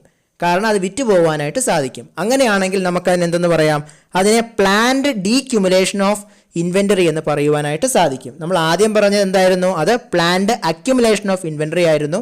അവിടെ എന്ത് സംഭവിക്കുകയാണ്, നമ്മൾ ഡെലിബറേറ്റ് ആയിട്ട് സ്റ്റോക്ക് ഓഫ് ഗുഡ്സ് നമ്മൾ എന്ത് ചെയ്യുക, അൺസോൾഡ് ആയിട്ട് കീപ്പ് ചെയ്യുന്ന ആ ഒരു സ്റ്റോക്ക് ഓഫ് ഗുഡ്സിൻ്റെ ആ ഒരു അളവ് കൂട്ടുകയാണെങ്കിൽ അതിനെ പ്ലാൻഡ് അക്യുമുലേഷൻ ഓഫ് ഇൻവെൻ്ററി എന്ന് പറയും. ഇനി പ്ലാൻഡ് ഡീക്യുമുലേഷൻ ഓഫ് ഇൻവെൻ്ററി എന്ന് പറയുമ്പോൾ അവിടെ ആക്ച്വലി എന്തായിരിക്കും സംഭവിക്കുക, അവിടെ അവർ ചെയ്യുന്നത് ഡെലിബറേറ്റ് ആയിട്ട് ആ ഒരു സ്റ്റോക്കിനെ കുറയ്ക്കുകയാണ് ചെയ്യുന്നത്. അതിന് വേണ്ടിയിട്ടുള്ള മെത്തേഡ്സ് ആയിരിക്കും ഇവർ മാർക്കറ്റിൽ അഡോപ്റ്റ് ചെയ്യുക. അവർക്ക് വേണമെങ്കിൽ പ്രൈസിൽ സ്ലാഷ് ചെയ്യുക, അല്ലെങ്കിൽ പ്രൈസ് റെഡ്യൂസ് ചെയ്യാം, വില കുറച്ച് അവർക്ക് ചെയ്യാം, അല്ലെങ്കിൽ ബൈ വൺ ഗെറ്റ് വൺ പോലുള്ള ഓഫേഴ്സ് ചെയ്യാം. നമ്മൾ പലപ്പോഴും ഈ ഒരു ഓൺലൈൻ ഷോപ്പിങ്ങിൽ നമ്മൾ പലപ്പോഴും കാണുന്ന ഓഫേഴ്സ് വെച്ചും അതുപോലെ പ്രൈസ് സ്ലാഷ് വെച്ചൊക്കെ ചെയ്യുന്നത്, ഇതുപോലെ സ്റ്റോക്ക് ക്ലിയറൻസ് എന്നും പറഞ്ഞ് തന്നെ നമ്മൾ പലപ്പോഴും കാണാറുണ്ട്. അങ്ങനെയൊക്കെ നമ്മൾ കാണുന്നത് മെയിനായിട്ടും ഒരു പ്ലാൻഡ് ഡീക്യുമുലേഷൻ ഓഫ് ഇൻവെൻ്ററി മെത്തേഡിൽ നമുക്ക് പറയുവാൻ സാധിക്കുന്നതാണ്. അതുമായിട്ട് നമുക്ക് കണക്ട് ചെയ്യാൻ പറ്റുന്ന കോൺസെപ്റ്റാണ്. ഇനി നമുക്ക് അടുത്തായിട്ട് നോക്കാനുള്ള റിലേറ്റഡ് കോൺസെപ്റ്റാണ് അൺപ്ലാൻഡ് അക്യുമുലേഷൻ ഓഫ് ഇൻവെൻ്ററി എന്താണ്. അതായത് നമ്മൾ ആദ്യം പറഞ്ഞത് പ്ലാൻഡ് ആയിരുന്നു. പ്ലാൻഡ് എന്ന് പറയുന്നത് എന്തായിരുന്നു, ഡെലിബറേറ്റ് ആയിരുന്നു. അപ്പോൾ അൺപ്ലാൻഡ് എന്ന് പറയുമ്പോൾ എന്തായിരിക്കും, അൺഎക്സ്പെക്റ്റഡ് ആയിട്ട്, അതായത് വിചാരിച്ചിരിക്കാതെ നമ്മുടെ ഇപ്പോൾ സ്റ്റോക്ക് ഓഫ് ഗുഡ്സിൽ ഇൻക്രീസ് സംഭവിക്കുകയാണ് എങ്കിൽ എന്ത് പറയാം, അൺപ്ലാൻഡ് അക്യുമുലേഷൻ ഓഫ് ഇൻവെൻ്ററി എന്ന് നമുക്ക് പറയുവാനായിട്ട് സാധിക്കും. അപ്പോൾ നമ്മൾ ഉദ്ദേശിച്ചതുപോലെ നമുക്ക് മാർക്കറ്റിൽ ഈ പ്രോഡക്റ്റ് വിൽക്കാനായിട്ട് സാധിച്ചില്ല. അപ്പോൾ നമ്മൾ അൺഎക്സ്പെക്റ്റഡ് ആയിട്ട് നമ്മുടെ കയ്യിലുള്ള ഈ ഒരു സ്റ്റോക്ക് ഓഫ് ക്യാപിറ്റലിൻ്റെ ആ ഒരു എമൗണ്ട്, അല്ലെങ്കിൽ സ്റ്റോക്ക് ഓഫ് ഗുഡിൻ്റെ ആ ഒരു എമൗണ്ട് കൂടുകയാണ് എങ്കിൽ നമ്മൾ എന്തെന്ന് പറയും, അത് അൺപ്ലാൻഡ് അക്യുമുലേഷൻ ഓഫ് ഇൻവെൻ്ററി ആണെന്ന് നമ്മൾ പറയും. ഇപ്പോൾ ഉദാഹരണത്തിന് നമ്മുടെ ഒരു റൈവൽ, അല്ലെങ്കിൽ ഇപ്പോൾ ഞാൻ പ്രൊഡ്യൂസ് ചെയ്യുന്ന ആ ഒരു സാധനം, ഇപ്പോൾ ഞാൻ പ്രൊഡ്യൂസ് ചെയ്യുന്ന സോപ്പ്, അതോടൊപ്പം തന്നെ എൻ്റെ ഒരു റൈവൽ, അതായത് എൻ്റെ മറ്റൊരു ബിസിനസ് മാൻ പ്രൊഡ്യൂസ് ചെയ്യുന്നത് സോപ്പ് തന്നെയാണ്. ഇപ്പം ഞങ്ങൾ രണ്ടുപേരുടെയും സോപ്പ് മാർക്കറ്റിലെത്തി. അങ്ങനെയാണെങ്കിൽ അവൻ്റെ സോപ്പ് വാങ്ങിക്കുകയാണെങ്കിൽ അവൻ കുറച്ച് ഓഫേഴ്സ് കൊടുക്കുന്നുണ്ട്, ഞാൻ ഓഫേഴ്സ് ഒന്നും കൊടുത്തില്ല. ഞാൻ നോർമലി ചെയ്യുന്ന പോലെ തന്നെ എൻ്റെ പ്രോഡക്റ്റ് ഞാൻ സപ്ലൈ ചെയ്തു. പക്ഷേ അവൻ ഓഫേഴ്സ് കൊടുത്തു, 2 എണ്ണം വാങ്ങിയാൽ ഒരു സോപ്പ് ഫ്രീ. ഇങ്ങനെ ഓഫർ കൊടുത്തപ്പോഴേക്കും ആളുകൾ കൂടുതലായിട്ട് അവൻ്റെ സാധനം വാങ്ങി. എൻ്റേത് അപ്പോൾ എന്ത് ചെയ്തു, എൻ്റെതിൻ്റെ സെയിൽസിനെ അത് ബാധിച്ചു. അങ്ങനെ സംഭവിക്കുകയാണെങ്കിൽ ഞാൻ വിചാരിച്ചിരിക്കാതെ എൻ്റെ ആ ഒരു സ്റ്റോക്ക് ഓഫ് ഗുഡിൻ്റെ ഗുഡിൻ്റെ ആ ഒരു സ്റ്റോക്ക് എന്ത് ചെയ്യും, കൂടും, വിറ്റ് പോകാത്തൊരവസ്ഥ വരും. കാരണം ഞാൻ എന്ത് ചെയ്തില്ല, അവൻ അഡോപ്റ്റ് ചെയ്ത പോലെ ഒരു മെത്തേഡ് ഞാൻ അഡോപ്റ്റ് ചെയ്യാത്തതുകൊണ്ട് എൻ്റെത് വിറ്റ് പോയില്ല. പക്ഷേ അവൻ അങ്ങനെ അഡോപ്റ്റ് ചെയ്യുമെന്നുള്ളത് ഞാൻ മുൻകൂട്ടി കണ്ടോ ഇല്ല. അങ്ങനെ അൺഎക്സ്പെക്റ്റഡ് ആയിട്ട് സംഭവിച്ചതാണ് എന്തെന്ന് പറയുന്നത് ഈ അക്യുമുലേഷൻ ഓഫ് ഇൻവെൻ്ററി എന്ന് പറയുന്നത്. ഇനി നമുക്ക് രണ്ടാമത്തെ നോക്കാം, അൺപ്ലാൻഡ് ആയിട്ടുള്ള ഡീക്യുമുലേഷൻ ഓഫ് ഇൻവെൻ്ററി. അപ്പോൾ അൺപ്ലാൻഡ് എന്ന് പറയുമ്പോൾ എന്താണ് മനസ്സിൽ വരേണ്ടത്, അൺഎക്സ്പെക്റ്റഡ് ആയിട്ട് നമ്മൾ പ്രതീക്ഷിച്ചിരിക്കാതെ സംഭവിച്ചതാണ്. അപ്പോൾ നമ്മൾ പ്രതീക്ഷിച്ചിരിക്കാതെ നമ്മുടെ സ്റ്റോക്കിൽ എന്ത് ചെയ്തു, ഒരു കുറവ് വന്നു. അപ്പോൾ അങ്ങനെയുള്ള ഒരു സിറ്റുവേഷനാണ് സംഭവിക്കുന്നത് എങ്കിൽ അതിന് നമുക്ക് എന്ത് പറയാം, അൺപ്ലാൻഡ് ഡീക്യുമുലേഷൻ ഓഫ് ഇൻവെൻ്ററി എന്ന് നമുക്ക് പറയുവാനായിട്ട് സാധിക്കും. അപ്പോൾ ഈ അൺപ്ലാൻഡ് ഡീക്യുമുലേഷനിൽ എന്താണ് സംഭവിക്കുന്നത്, അൺഎക്സ്പെക്റ്റഡ് ആയിട്ട് സ്റ്റോക്ക് ഓഫ് ഗുഡിൽ ഒരു ഡിക്രീസ് സംഭവിക്കുകയാണ് എങ്കിൽ നമുക്കതിന് എന്തെന്ന് പറയാം, അൺപ്ലാൻഡ് ഡീക്യുമുലേഷൻ ഓഫ് ഇൻവെൻ്ററി എന്ന് നമുക്ക് പറയുവാനായിട്ട് സാധിക്കും. ഇപ്പോൾ ഇതിൽ നിന്ന് നമ്മളതിനെ നമ്മൾ ഫ്ലോ വേരിയബിൾ പഠിച്ചപ്പോഴേക്കും നമ്മൾ പറഞ്ഞ ഒന്നാണ്, നമ്മൾ കൺസംഷൻ പറഞ്ഞു, ഇൻകം പറഞ്ഞു, അതോടെ തന്നെ ചേഞ്ച് ഇൻ ഇൻവെൻ്ററി എന്നൊരു കോൺസെപ്റ്റ് നമ്മൾ ഫ്ലോയിൽ പറഞ്ഞു. ആ ചേഞ്ച് ഇൻ ഇൻവെൻ്ററി എങ്ങനെ കാൽക്കുലേറ്റ് ചെയ്യാം എന്നാണ് നമ്മൾ ഇനി നോക്കേണ്ടത്. ചേഞ്ച് ഇൻ ഇൻവെൻ്ററി കാൽക്കുലേറ്റ് ചെയ്യുന്നതിന് ഉള്ളൊരു ഇക്വേഷൻ ഉണ്ട്, സിമ്പിൾ ഇക്വേഷനാണ്. Closing stock minus opening stock എന്ന് പറയുന്നതാണ് ആ ഒരു ഇക്വേഷൻ. അപ്പോൾ എന്താണ് ചേഞ്ച് ഇൻ ഇൻവെൻ്ററി കണ്ടെത്തുന്നതിനുള്ള ഇക്വേഷൻ എന്ന് പറയുന്നത്, ചേഞ്ച് ഇൻ ഇൻവെൻ്ററി കാൽക്കുലേറ്റ് ചെയ്യുന്നതിനുള്ള ഇക്വേഷൻ എന്ന് പറയുന്നത് closing stock minus opening stock ആണ്. അപ്പോൾ closing stock minus opening stock എന്ന് പറയുമ്പോൾ നമുക്കവിടെ എന്ത് കിട്ടും, ചേഞ്ച് ഇൻ ഇൻവെൻ്ററി കിട്ടും. അപ്പോൾ ചേഞ്ച് ഇൻ ഇൻവെൻ്ററി കണ്ടെത്തുന്നതിനുള്ള ഇക്വേഷൻ എന്താണ്, closing stock minus opening stock. അപ്പോൾ ക്ലോസിംഗ് സ്റ്റോക്കിൽ നിന്ന് നമ്മൾ ഓപ്പണിംഗ് സ്റ്റോക്ക് കുറയ്ക്കുകയാണ് എങ്കിൽ നമുക്കവിടെ എന്ത് കിട്ടും, നമുക്ക് ചേഞ്ച് ഇൻ ഇൻവെൻ്ററി കാൽക്കുലേറ്റ് ചെയ്യാനായിട്ട് സാധിക്കും. ഇനി നമുക്ക് അടുത്തതായിട്ട് നോക്കാനുള്ള കോൺസെപ്റ്റാണ് നെറ്റ് ഇൻഡയറക്റ്റ് ടാക്സ് എന്ന് പറയുന്ന കോൺസെപ്റ്റ്. ഈ കോൺസെപ്റ്റ്സിൻ്റെ പ്രത്യേകത എന്ന് പറയുന്നത്, ഇനി നമ്മൾ ഡിസ്കസ് ചെയ്യാനായിട്ട് പോകുന്ന മെയിൻ കോൺസെപ്റ്റ് 3 കോൺസെപ്റ്റ്സ് ഉണ്ട്. ഒന്ന് നെറ്റ് ഇൻഡയറക്റ്റ് ടാക്സ്, അതോടൊപ്പം തന്നെ ട്രാൻസ്ഫർ പേയ്മെൻറ്റ്, അതോടൊപ്പം net factor income from abroad. ഇതെല്ലാം നമ്മൾ നാഷണൽ ഇൻകം കാൽക്കുലേറ്റ് ചെയ്യുന്നതിന് വേണ്ടിയിട്ട് ഡയറക്റ്റ് യൂസ് ചെയ്യേണ്ട കുറച്ച് കോൺസെപ്റ്റ്സ് ആണ്.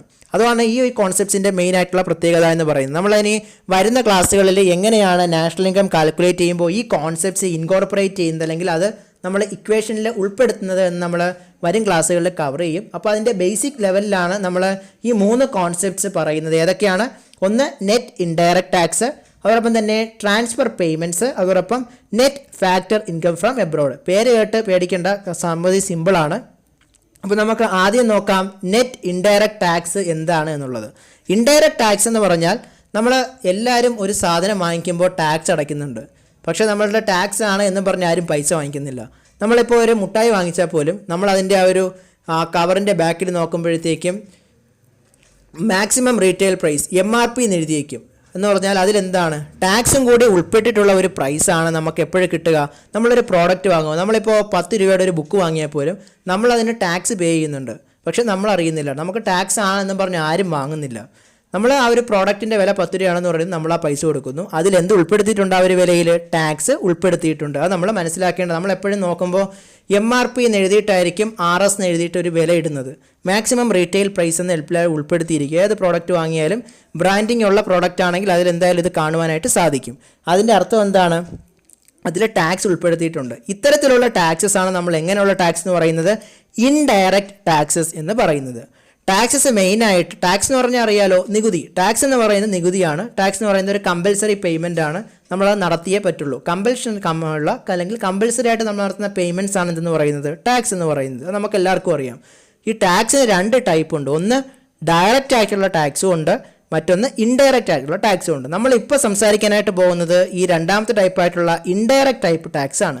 ഇൻഡയറക്റ്റ് ടാക്സ് എന്ന് പറയുമ്പോഴേക്കും ഈ ടാക്സ് മെയിനായിട്ട് ഇമ്പോസ് ചെയ്യുന്നത് ഗുഡ്സ് ആൻഡ് സർവീസസിലാണ് ഇമ്പോസ് ചെയ്യുന്നത്. ഇത് ഇമ്പോസ് ചെയ്യാനുള്ള അതോറിറ്റി ആർക്ക് മാത്രമേ ഉള്ളൂ, ഗവൺമെൻറ്റിന് മാത്രമേ നികുതി ഈടാക്കാനുള്ള ആ ഒരു അതോറിറ്റി ഉള്ളൂ. അത് നമുക്കറിയാവുന്നൊരു കാര്യമാണ്. അപ്പോൾ ഗുഡ്സ് ആൻഡ് സർവീസിന് മുകളിൽ നമ്മൾ ഇമ്പോസ് ചെയ്യുന്ന ടാക്സ് ആണ് എന്ത് ടാക്സ് എന്ന് പറയുന്നത്, ഇൻഡയറക്റ്റ് ടാക്സസ് എന്ന് പറയുന്നത്. അപ്പോൾ ഇൻഡയറക്റ്റ് ടാക്സസ് നമ്മൾ ചുമത്തുന്നത് ജനങ്ങളിൽ ഡയറക്റ്റ് ആണോ, അല്ല, പകരം എന്തിലൂടെയാണ്, നമ്മൾ ഗുഡ്സ് ആൻഡ് സർവീസസിൽ അത് ഇമ്പോസ് ചെയ്യും. അങ്ങനെയാണ് നമ്മൾ ആ ടാക്സ് കൊണ്ടുവരുന്നത്. അതുകൊണ്ടാണ് അതിന് എന്തെന്ന് പറയുന്നത്, ഇൻഡയറക്റ്റ് ടാക്സ് എന്ന് പറയുന്നത്. അപ്പോൾ നെറ്റ് ഇൻഡയറക്റ്റ് ടാക്സസ് എന്ന് പറയുമ്പോഴേക്കും നമ്മളതിൽ മെയിനായിട്ട് പറയേണ്ടത്, ഇൻഡയറക്റ്റ് ടാക്സിൽ നിന്നും നമ്മൾ സബ്സിഡി കുറയ്ക്കുമ്പോഴാണ് നമുക്ക് എന്ത് കാൽക്കുലേറ്റ് ചെയ്യാൻ പറ്റുക, നെറ്റ് ഇൻഡയറക്റ്റ് ടാക്സ് കാൽക്കുലേറ്റ് ചെയ്യാനായിട്ട് പറ്റുക. നെറ്റ് എന്ന് പറയുമ്പോൾ നമ്മൾ നേരത്തെ പറഞ്ഞു, നെറ്റ് എന്ന് പറയുമ്പോൾ എന്താണ്, നെറ്റ് എന്ന് പറയുന്നത് ഒരു സർട്ടൺ പോർഷൻ ആണ്. നെറ്റ് എന്ന് പറയുന്ന ആ ഒരു കോൺസെപ്റ്റ് എന്ന് നമ്മൾ നേരത്തെ ഇൻവെസ്റ്റ്മെൻറ്റിൻ്റെ കേസ് പറഞ്ഞപ്പോൾ പറഞ്ഞു. ഗ്രോസും നെറ്റും തമ്മിലുള്ള വ്യത്യാസം എന്താണെന്ന് നമ്മൾ പറഞ്ഞപ്പോൾ നമ്മൾ പറഞ്ഞതാണ്. അപ്പോൾ നെറ്റ് ഇൻഡയറക്റ്റ് ടാക്സ് എന്ന് പറയുമ്പോഴത്തേക്കും ഇൻഡയറക്റ്റ് ടാക്സിൽ നിന്നും നമ്മൾ എന്ത് കുറയ്ക്കുന്നു, സബ്സിഡി കുറയ്ക്കുമ്പോഴാണ് നമുക്ക് എന്ത് കിട്ടുന്നത്, നെറ്റ് ഇൻഡയറക്റ്റ് ടാക്സ് കിട്ടുന്നത്. ഇനി നമുക്ക് നോക്കാനുള്ളത് എന്താണ് സബ്സിഡി. സബ്സിഡി എന്ന് പറയുന്നത് പ്രധാനമായിട്ട് കൊടുക്കുന്നത് ഒരു പ്രൊഡ്യൂസിങ് യൂണിറ്റിന്, ഇപ്പോൾ ഇൻഫാൻ്റ് ആണ് അല്ലെങ്കിൽ ഇപ്പോൾ ഒരു സ്റ്റാർട്ട് ചെയ്തിട്ടുള്ള ഒരു അവസ്ഥയാണ് എങ്കിൽ നമ്മളിപ്പോൾ അവരുടെ പ്രോഡക്റ്റിൻ്റെ ടാക്സ് ചുമത്തുമ്പോൾ എന്ത് പറ്റും, അവൻ്റെ വില എന്ത് ചെയ്യും, കൂടും. ഇപ്പോൾ 8 രൂപയുടെ സാധനമാണെങ്കിൽ നമ്മൾ ടാക്സ് ചുമത്തി കഴിയുമ്പോൾ അത് എന്താവും, 10 രൂപയ്ക്കാവും. അപ്പോൾ ഇത് 10 രൂപയ്ക്ക് ഇവർ കൊടുക്കുകയാണ് എങ്കിൽ ഇതുപോലുള്ള ഇഷ്ടംപോലെ പ്രൊഡ്യൂസേഴ്സ് കാണും. ആ പ്രൊഡ്യൂസേഴ്സ് എല്ലാം ചിലപ്പോൾ ഈ സാധനം 9 രൂപയ്ക്ക് കൊടുക്കുന്നവർ കാണും, ചിലപ്പോൾ 5 രൂപയ്ക്ക് കൊടുക്കുന്നവർ കാണും. അപ്പോൾ ഈ സാധനം യവൻ 10 രൂപയ്ക്ക് കൊടുക്കുകയാണെങ്കിൽ യവന് പിന്നെ ആ മാർക്കറ്റിൽ എന്ത് ചെയ്യാൻ പറ്റില്ല, പിടിച്ചു നിൽക്കാനായിട്ട് പറ്റുകയില്ല. അങ്ങനെ ഒരു അവസ്ഥ വരികയാണെങ്കിൽ എന്ത് ചെയ്യും, ഗവൺമെൻറ് ഇവരൊക്കെ ഒരു സപ്പോർട്ട് കൊടുക്കണം. കാരണം ഇവർ ഇങ്ങനെ ഉയർന്നു വരികയാണെങ്കിൽ കുറേ പേർക്ക് ജോലി കൊടുക്കാൻ ഇവൻ്റെ ഈ ഒരു പ്രൊഡ്യൂസിങ് യൂണിറ്റിന് സാധിക്കും. അത്തരത്തിൽ ഇവന് പൊട്ടൻഷ്യൽ ഉണ്ട്. പക്ഷേ ഇവൻ എന്ത് വേണം, ഒരു സഹായഹസ്തം വേണം, ഇവനൊരു സപ്പോർട്ടിങ് ഹാൻഡ് നമുക്ക് കൊടുക്കണം. ആ ഒരു ഐഡിയ മനസ്സിൽ വെച്ചിട്ടാണ് നമ്മൾ എന്ത് കൊടുക്കുന്നത്, സബ്സിഡീസ് കൊടുക്കുന്നത്. നമ്മൾ ഈ സബ്സിഡീസ് കൊടുക്കുമ്പോഴേക്കും അത് ഒന്നുകിൽ എന്താകാം, ടാക്സിൽ എക്സംഷൻ ആകാം. ചിലപ്പോൾ അവർക്ക് ആ ഒരു ടാക്സ് എമൗണ്ടിൽ കൊടുക്കേണ്ട എമൗണ്ട് ചിലപ്പോൾ കുറയ്ക്കും, അല്ലെങ്കിൽ ടാക്സ് ചിലപ്പോൾ കുറച്ച് പീരീഡിലേക്ക് നീ ടാക്സ് തരണ്ട, അങ്ങനെ ഒരു സബ്സിഡി ആകാം. അല്ലെങ്കിൽ ചിലപ്പോൾ ടാക്സ് ചുമത്തിയതിന് ശേഷം ഇവന് കോമ്പൻസേഷൻ ടൈപ്പ് ആയിരിക്കും എന്ത് കൊടുക്കുക, എമൗണ്ട് കൊടുക്കുക. അപ്പോൾ ഈ ഒരു തരത്തിൽ കൊടുക്കുന്നത് എന്താണ്, നമ്മുടെ ഇൻഡയറക്റ്റ് ടാക്സിൽ നിന്ന് നമ്മൾ ആ ഒരു സബ്സിഡി എമൗണ്ട് നമ്മൾ കുറയ്ക്കേണ്ടതായിട്ട് വരും. അങ്ങനെ നമ്മൾ ഇൻഡയറക്റ്റ് ടാക്സിൽ നിന്നും സബ്സിഡി കുറയ്ക്കുമ്പോഴാണ് നമുക്ക് എന്ത് കിട്ടുന്നത്, നെറ്റ് ഇൻഡയറക്റ്റ് ടാക്സ് കിട്ടുന്നത്. അപ്പോൾ നെറ്റ് ഇൻഡയറക്റ്റ് ടാക്സ് എന്ന് പറയുന്നത് എന്താണ്, ഇൻഡയറക്റ്റ് ടാക്സിൽ നിന്ന് നമ്മൾ സബ്സിഡി കുറയ്ക്കുമ്പോഴാണ് നമുക്ക് എന്ത് കിട്ടുന്നത്, ഈ നെറ്റ് ഇൻഡയറക്റ്റ് ടാക്സ് എന്ന് പറയുന്ന ഈ ഒരു കോൺസെപ്റ്റ് നമുക്ക് കിട്ടുന്നത്. ഇൻഡയറക്റ്റ് ടാക്സ് എന്ന് പറയുമ്പോൾ എങ്ങനെയുള്ള ടാക്സ് ആണ്, ഇൻഡയറക്റ്റ് ടാക്സ് എന്ന് പറയുന്നത് ഗവൺമെൻറ് ഗുഡ്സ് ആൻഡ് സർവീസിന് മുകളിൽ ഇമ്പോസ് ചെയ്യുന്ന ടാക്സസ് ആണ് ഇൻഡയറക്റ്റ് ടാക്സസ് എന്ന് പറയുന്നത്. ഈ ഇൻഡയറക്റ്റ് ടാക്സസിൽ നിന്നും ചിലപ്പോൾ നമ്മൾ എന്ത് കൊടുക്കാറുണ്ട്, പ്രൊഡ്യൂസിങ് യൂണിറ്റ്സിന് സബ്സിഡീസ് അലോട്ട് ചെയ്യാറുണ്ട്. അപ്പോൾ നമ്മൾ ഇത്തരത്തിൽ സബ്സിഡീസ് കൊടുക്കുന്നതിന് വേണ്ടിയിട്ടാണ്, ഇവർക്ക് ആ ഒരു കോമ്പീറ്റൻസി കൈവരുന്നത് വരെ ഇവർക്കൊന്ന് മാർക്കറ്റിൽ പിടിച്ചു നിൽക്കുന്നതിന് വേണ്ടിയിട്ടാണ് നമ്മൾ സബ്സിഡി ഇത്തരത്തിൽ കൊടുക്കുന്നത്. അത്തരത്തിലുള്ള ഈ സബ്സിഡീസിനെ നമ്മൾ ഇൻഡയറക്റ്റ് ടാക്സിൽ നിന്ന് കുറയ്ക്കുമ്പോഴാണ് നമുക്ക് എന്ത് കിട്ടുന്നത്, നെറ്റ് ഇൻഡയറക്റ്റ് ടാക്സ് എന്ന് പറയുന്നത് കിട്ടുന്നത്. ഇനി നമുക്ക് നോക്കാനുള്ള അടുത്ത കോൺസെപ്റ്റ് ആണ് ട്രാൻസ്ഫർ പേയ്മെന്റ് അഥവാ ട്രാൻസ്ഫർ ഇൻകം എന്ന് പറയുന്നത് എന്താണ് എന്നുള്ളത്. ഇപ്പോൾ transfer payment or transfer income എന്ന് പറയുന്നത് യൂണിലാറ്ററൽ പേയ്മെന്റ് ആണ്. യൂണിലാറ്ററൽ പേയ്മെന്റ് എന്ന് പറയുമ്പോൾ ഒരു വൺ സൈഡഡ് ആയിട്ടുള്ള പേയ്മെന്റ് ആണ്. എന്തുകൊണ്ടാണ് ഇത് വൺ സൈഡഡ് പേയ്മെന്റ് എന്ന് പറയുന്നത്? അതിനുള്ള കാരണം എന്ന് പറയുന്നത് ഈ പേയ്മെന്റ് റിസീവ് ചെയ്യുന്നതിന് വേണ്ടിയിട്ട് യാതൊരു തരത്തിലുള്ള സർവീസസും നമ്മൾ ചെയ്യുന്നില്ല. അതായത് നമ്മൾ യാതൊന്നും ചെയ്യാതെ നമുക്ക് പൈസ ഇങ്ങോട്ട് കിട്ടുന്നു. അത് കൊള്ളാലോ. അതിനെയാണ് നമ്മൾ എന്തെന്ന് പറയുന്നത്? Transfer payment or transfer income എന്ന് പറയുന്നത്. അപ്പോൾ transfer payment or transfer income എന്ന് പറയുന്നത് എന്താണ്? Unilateral payments for which no services are rendered is called transfer payment or transfer income. അപ്പോൾ യാതൊരു പണിയും ചെയ്യാതെ നമുക്ക് ഇങ്ങോട്ട് പൈസ കിട്ടുന്ന പരിപാടിയാണ് ഈ transfer income or transfer payment. അപ്പോൾ അതിന് എക്സാമ്പിൾ എന്തായിരിക്കും? അതിന് നമ്മൾ എക്സാമ്പിൾ നോക്കുകയാണെങ്കിൽ നമുക്ക് കൃത്യമായിട്ടത് മനസ്സിലാവും. നമ്മൾ നോക്കുകയാണെങ്കിൽ നമുക്ക് സ്കോളർഷിപ്സ് കിട്ടും. ഇപ്പോൾ നന്നായിട്ട് പഠിക്കുന്ന വിദ്യാർത്ഥികളാണ്, ഇപ്പോൾ അവർക്ക് സർട്ടൻ പെർസെൻറ്റേജ് കൂടുതൽ മാർക്കുണ്ട്. അങ്ങനെയാണെങ്കിൽ എന്ത് ചെയ്യും? ഗവൺമെൻറ് സ്കോളർഷിപ്പ് കൊടുക്കും. അതോടൊപ്പം തന്നെ 60 വയസ്സിന് മുകളിലുള്ള വാർദ്ധക്യം ബാധിച്ച അല്ലെങ്കിൽ വൃദ്ധരാണെങ്കിൽ അവർക്ക് എന്ത് കിട്ടും? വാർദ്ധക്യ പെൻഷൻ കിട്ടും. ഇത് കിട്ടുന്നതിന് വേണ്ടിയിട്ട് അവരെന്തെങ്കിലും രീതിയിലുള്ള ജോലിയിൽ ഏർപ്പെടുന്നുണ്ടോ? ഇല്ല. പക്ഷേ അവർക്ക് എന്ത് കിട്ടുന്നുണ്ട്? ഈ പേയ്മെൻറ്റ്സ് കൊടുക്കുന്നുണ്ട്. ഇതാണ് നമ്മൾ പറയുന്നത് യൂണിലാറ്ററൽ പേയ്മെൻറ്റ്. അതായത് വൺ സൈഡഡ് ആയിട്ടുള്ള പേയ്മെൻറ്റ്സ് ആണ്. അത് ലഭിക്കുന്നതിന് വേണ്ടിയിട്ട് നമ്മൾ എന്തെങ്കിലും തരത്തിലുള്ള വർക്ക് ചെയ്യുന്നുണ്ടോ അല്ലെങ്കിൽ സർവീസസ് റെൻഡർ ചെയ്യുന്നുണ്ടോ? നമ്മൾ യാതൊരു തരത്തിലുള്ള സർവീസസും റെൻഡർ ചെയ്യാതെ തന്നെ നമുക്ക് കിട്ടുന്ന യൂണിലാറ്ററൽ പേയ്മെൻറ്റ്സിനെയാണ് നമ്മൾ എന്തെന്ന് പറയുക? Transfer payment or transfer income എന്ന് പറയുക. അപ്പോൾ ഈ ട്രാൻസ്ഫർ പേയ്മെൻറ്റ് ഓർ ട്രാൻസ്ഫർ ഇൻകത്തിനുള്ള എക്സാമ്പിൾസ് ഏതൊക്കെയാണ്? ഒന്ന് ഓൾഡ് ഏജ് പെൻഷൻ നമുക്ക് പറയാം, അതോടൊപ്പം തന്നെ സ്കോളർഷിപ്സ് പറയാം, അതോടൊപ്പം വിഡോ പെൻഷൻ, വിധവാ പെൻഷൻ. അപ്പോൾ പെൻഷൻ ടൈപ്സ് എല്ലാം നമുക്ക് ഏതിൽ ഉൾപ്പെടുത്താം? പെൻഷൻ, സ്കോളർഷിപ്പ്, അതുപോലെ തന്നെ അൺഎംപ്ലോയിഡ് അലവൻസ് ഉണ്ട്. അതായത് ഇപ്പോൾ തൊഴിലില്ലാത്തവർക്ക് തൊഴിലില്ലായ്മ വേതനം എന്നൊക്കെ പറഞ്ഞൊക്കെ തരും. അങ്ങനെയുള്ളതൊക്കെ എല്ലാം നമുക്ക് ഏതിൽ ഉൾപ്പെടുത്താം? ഈ ട്രാൻസ്ഫർ പേയ്മെൻറ്റോ ട്രാൻസ്ഫർ ഇൻകം എന്ന് പറയുന്ന ഈ ഒരു കാറ്റഗറിക്കുള്ളിൽ ഉൾപ്പെടുത്താം. നമ്മൾ ആൾറെഡി പറഞ്ഞു നമ്മുടെ ഈ ഒരു net indirect taxes, transfer payment, അതുപോലെ നമ്മൾ ഇനി അടുത്ത പറയാൻ പോകുന്ന net factor income from abroad, ഇതിൻ്റെയൊക്കെ പ്രത്യേകത എന്താണെന്ന് വെച്ചാൽ ഇതെല്ലാം നമ്മൾ നാഷണൽ ഇൻകം എസ്റ്റിമേറ്റ് ചെയ്യുമ്പോൾ, അതായത് കാൽക്കുലേറ്റ് ചെയ്യുമ്പോൾ നമുക്ക് ഇൻകോർപ്പറേറ്റ് ചെയ്യേണ്ട കോൺസെപ്റ്റ്സ് ആണ്. അതുകൊണ്ടാണ് ഇതിൻ്റെ ആ ഒരു ബേസിക്സ് നമ്മൾ ഇപ്പോൾ ഈ ഒരു ക്ലാസ്സിൽ നമ്മൾ പറയുന്നത്. ഇനി നമുക്ക് അടുത്തായിട്ട് നോക്കാനുള്ളതാണ് net factor income from abroad എന്ന് പറയുന്നത് എന്താണെന്നുള്ളത്. ഇപ്പോൾ net factor income from abroad എന്ന് പറയുന്നത് it's a difference between the factor income earned by domestic factors of production employed in rest of the world and factor income earned by factors of production of rest of the world employed in domestic country. അപ്പോൾ കേൾക്കുമ്പോൾ അല്പം complicated ആയിട്ട് നമുക്ക് തോന്നും, പക്ഷേ യാതൊന്നുമില്ല. Net factor income from abroad എന്ന് പറയുന്നത് നമ്മുടെ ഡൊമസ്റ്റിക് ഇക്കോണമിയിൽ വർക്ക് ചെയ്യുന്ന ഫോറിൻ എലമെൻറ്റ്സ്, അതായത് പ്രധാനമായിട്ട് ലേബറായിട്ട് അതോടൊപ്പം തന്നെ ഇൻവെസ്റ്റ്മെൻ്റ് ആയിട്ട് ഒക്കെയുള്ള ഫോറിൻ എലമെൻറ്റ്സ് നമ്മുടെ ഈ ഒരു ഡൊമസ്റ്റിക് ഇക്കോണമിയിൽ എംപ്ലോയ് ചെയ്യുന്ന, അതായത് വർക്ക് ചെയ്യുന്നതിൻ്റെ ഫലമായിട്ട് അവർക്ക് എന്ത് കിട്ടും? ലേബർ ആണെങ്കിൽ അവർക്ക് വേജ് കിട്ടും അല്ലെങ്കിൽ സാലറി കിട്ടും. ഇൻവെസ്റ്റ്മെൻറ്റ് ചെയ്യുകയാണെങ്കിൽ അവർക്ക് എന്ത് കിട്ടും? ഇൻവെസ്റ്റ്മെൻറ്റിന് പ്രോഫിറ്റ് കിട്ടും. അപ്പോൾ ഇതൊക്കെ എന്ത് ചെയ്യും?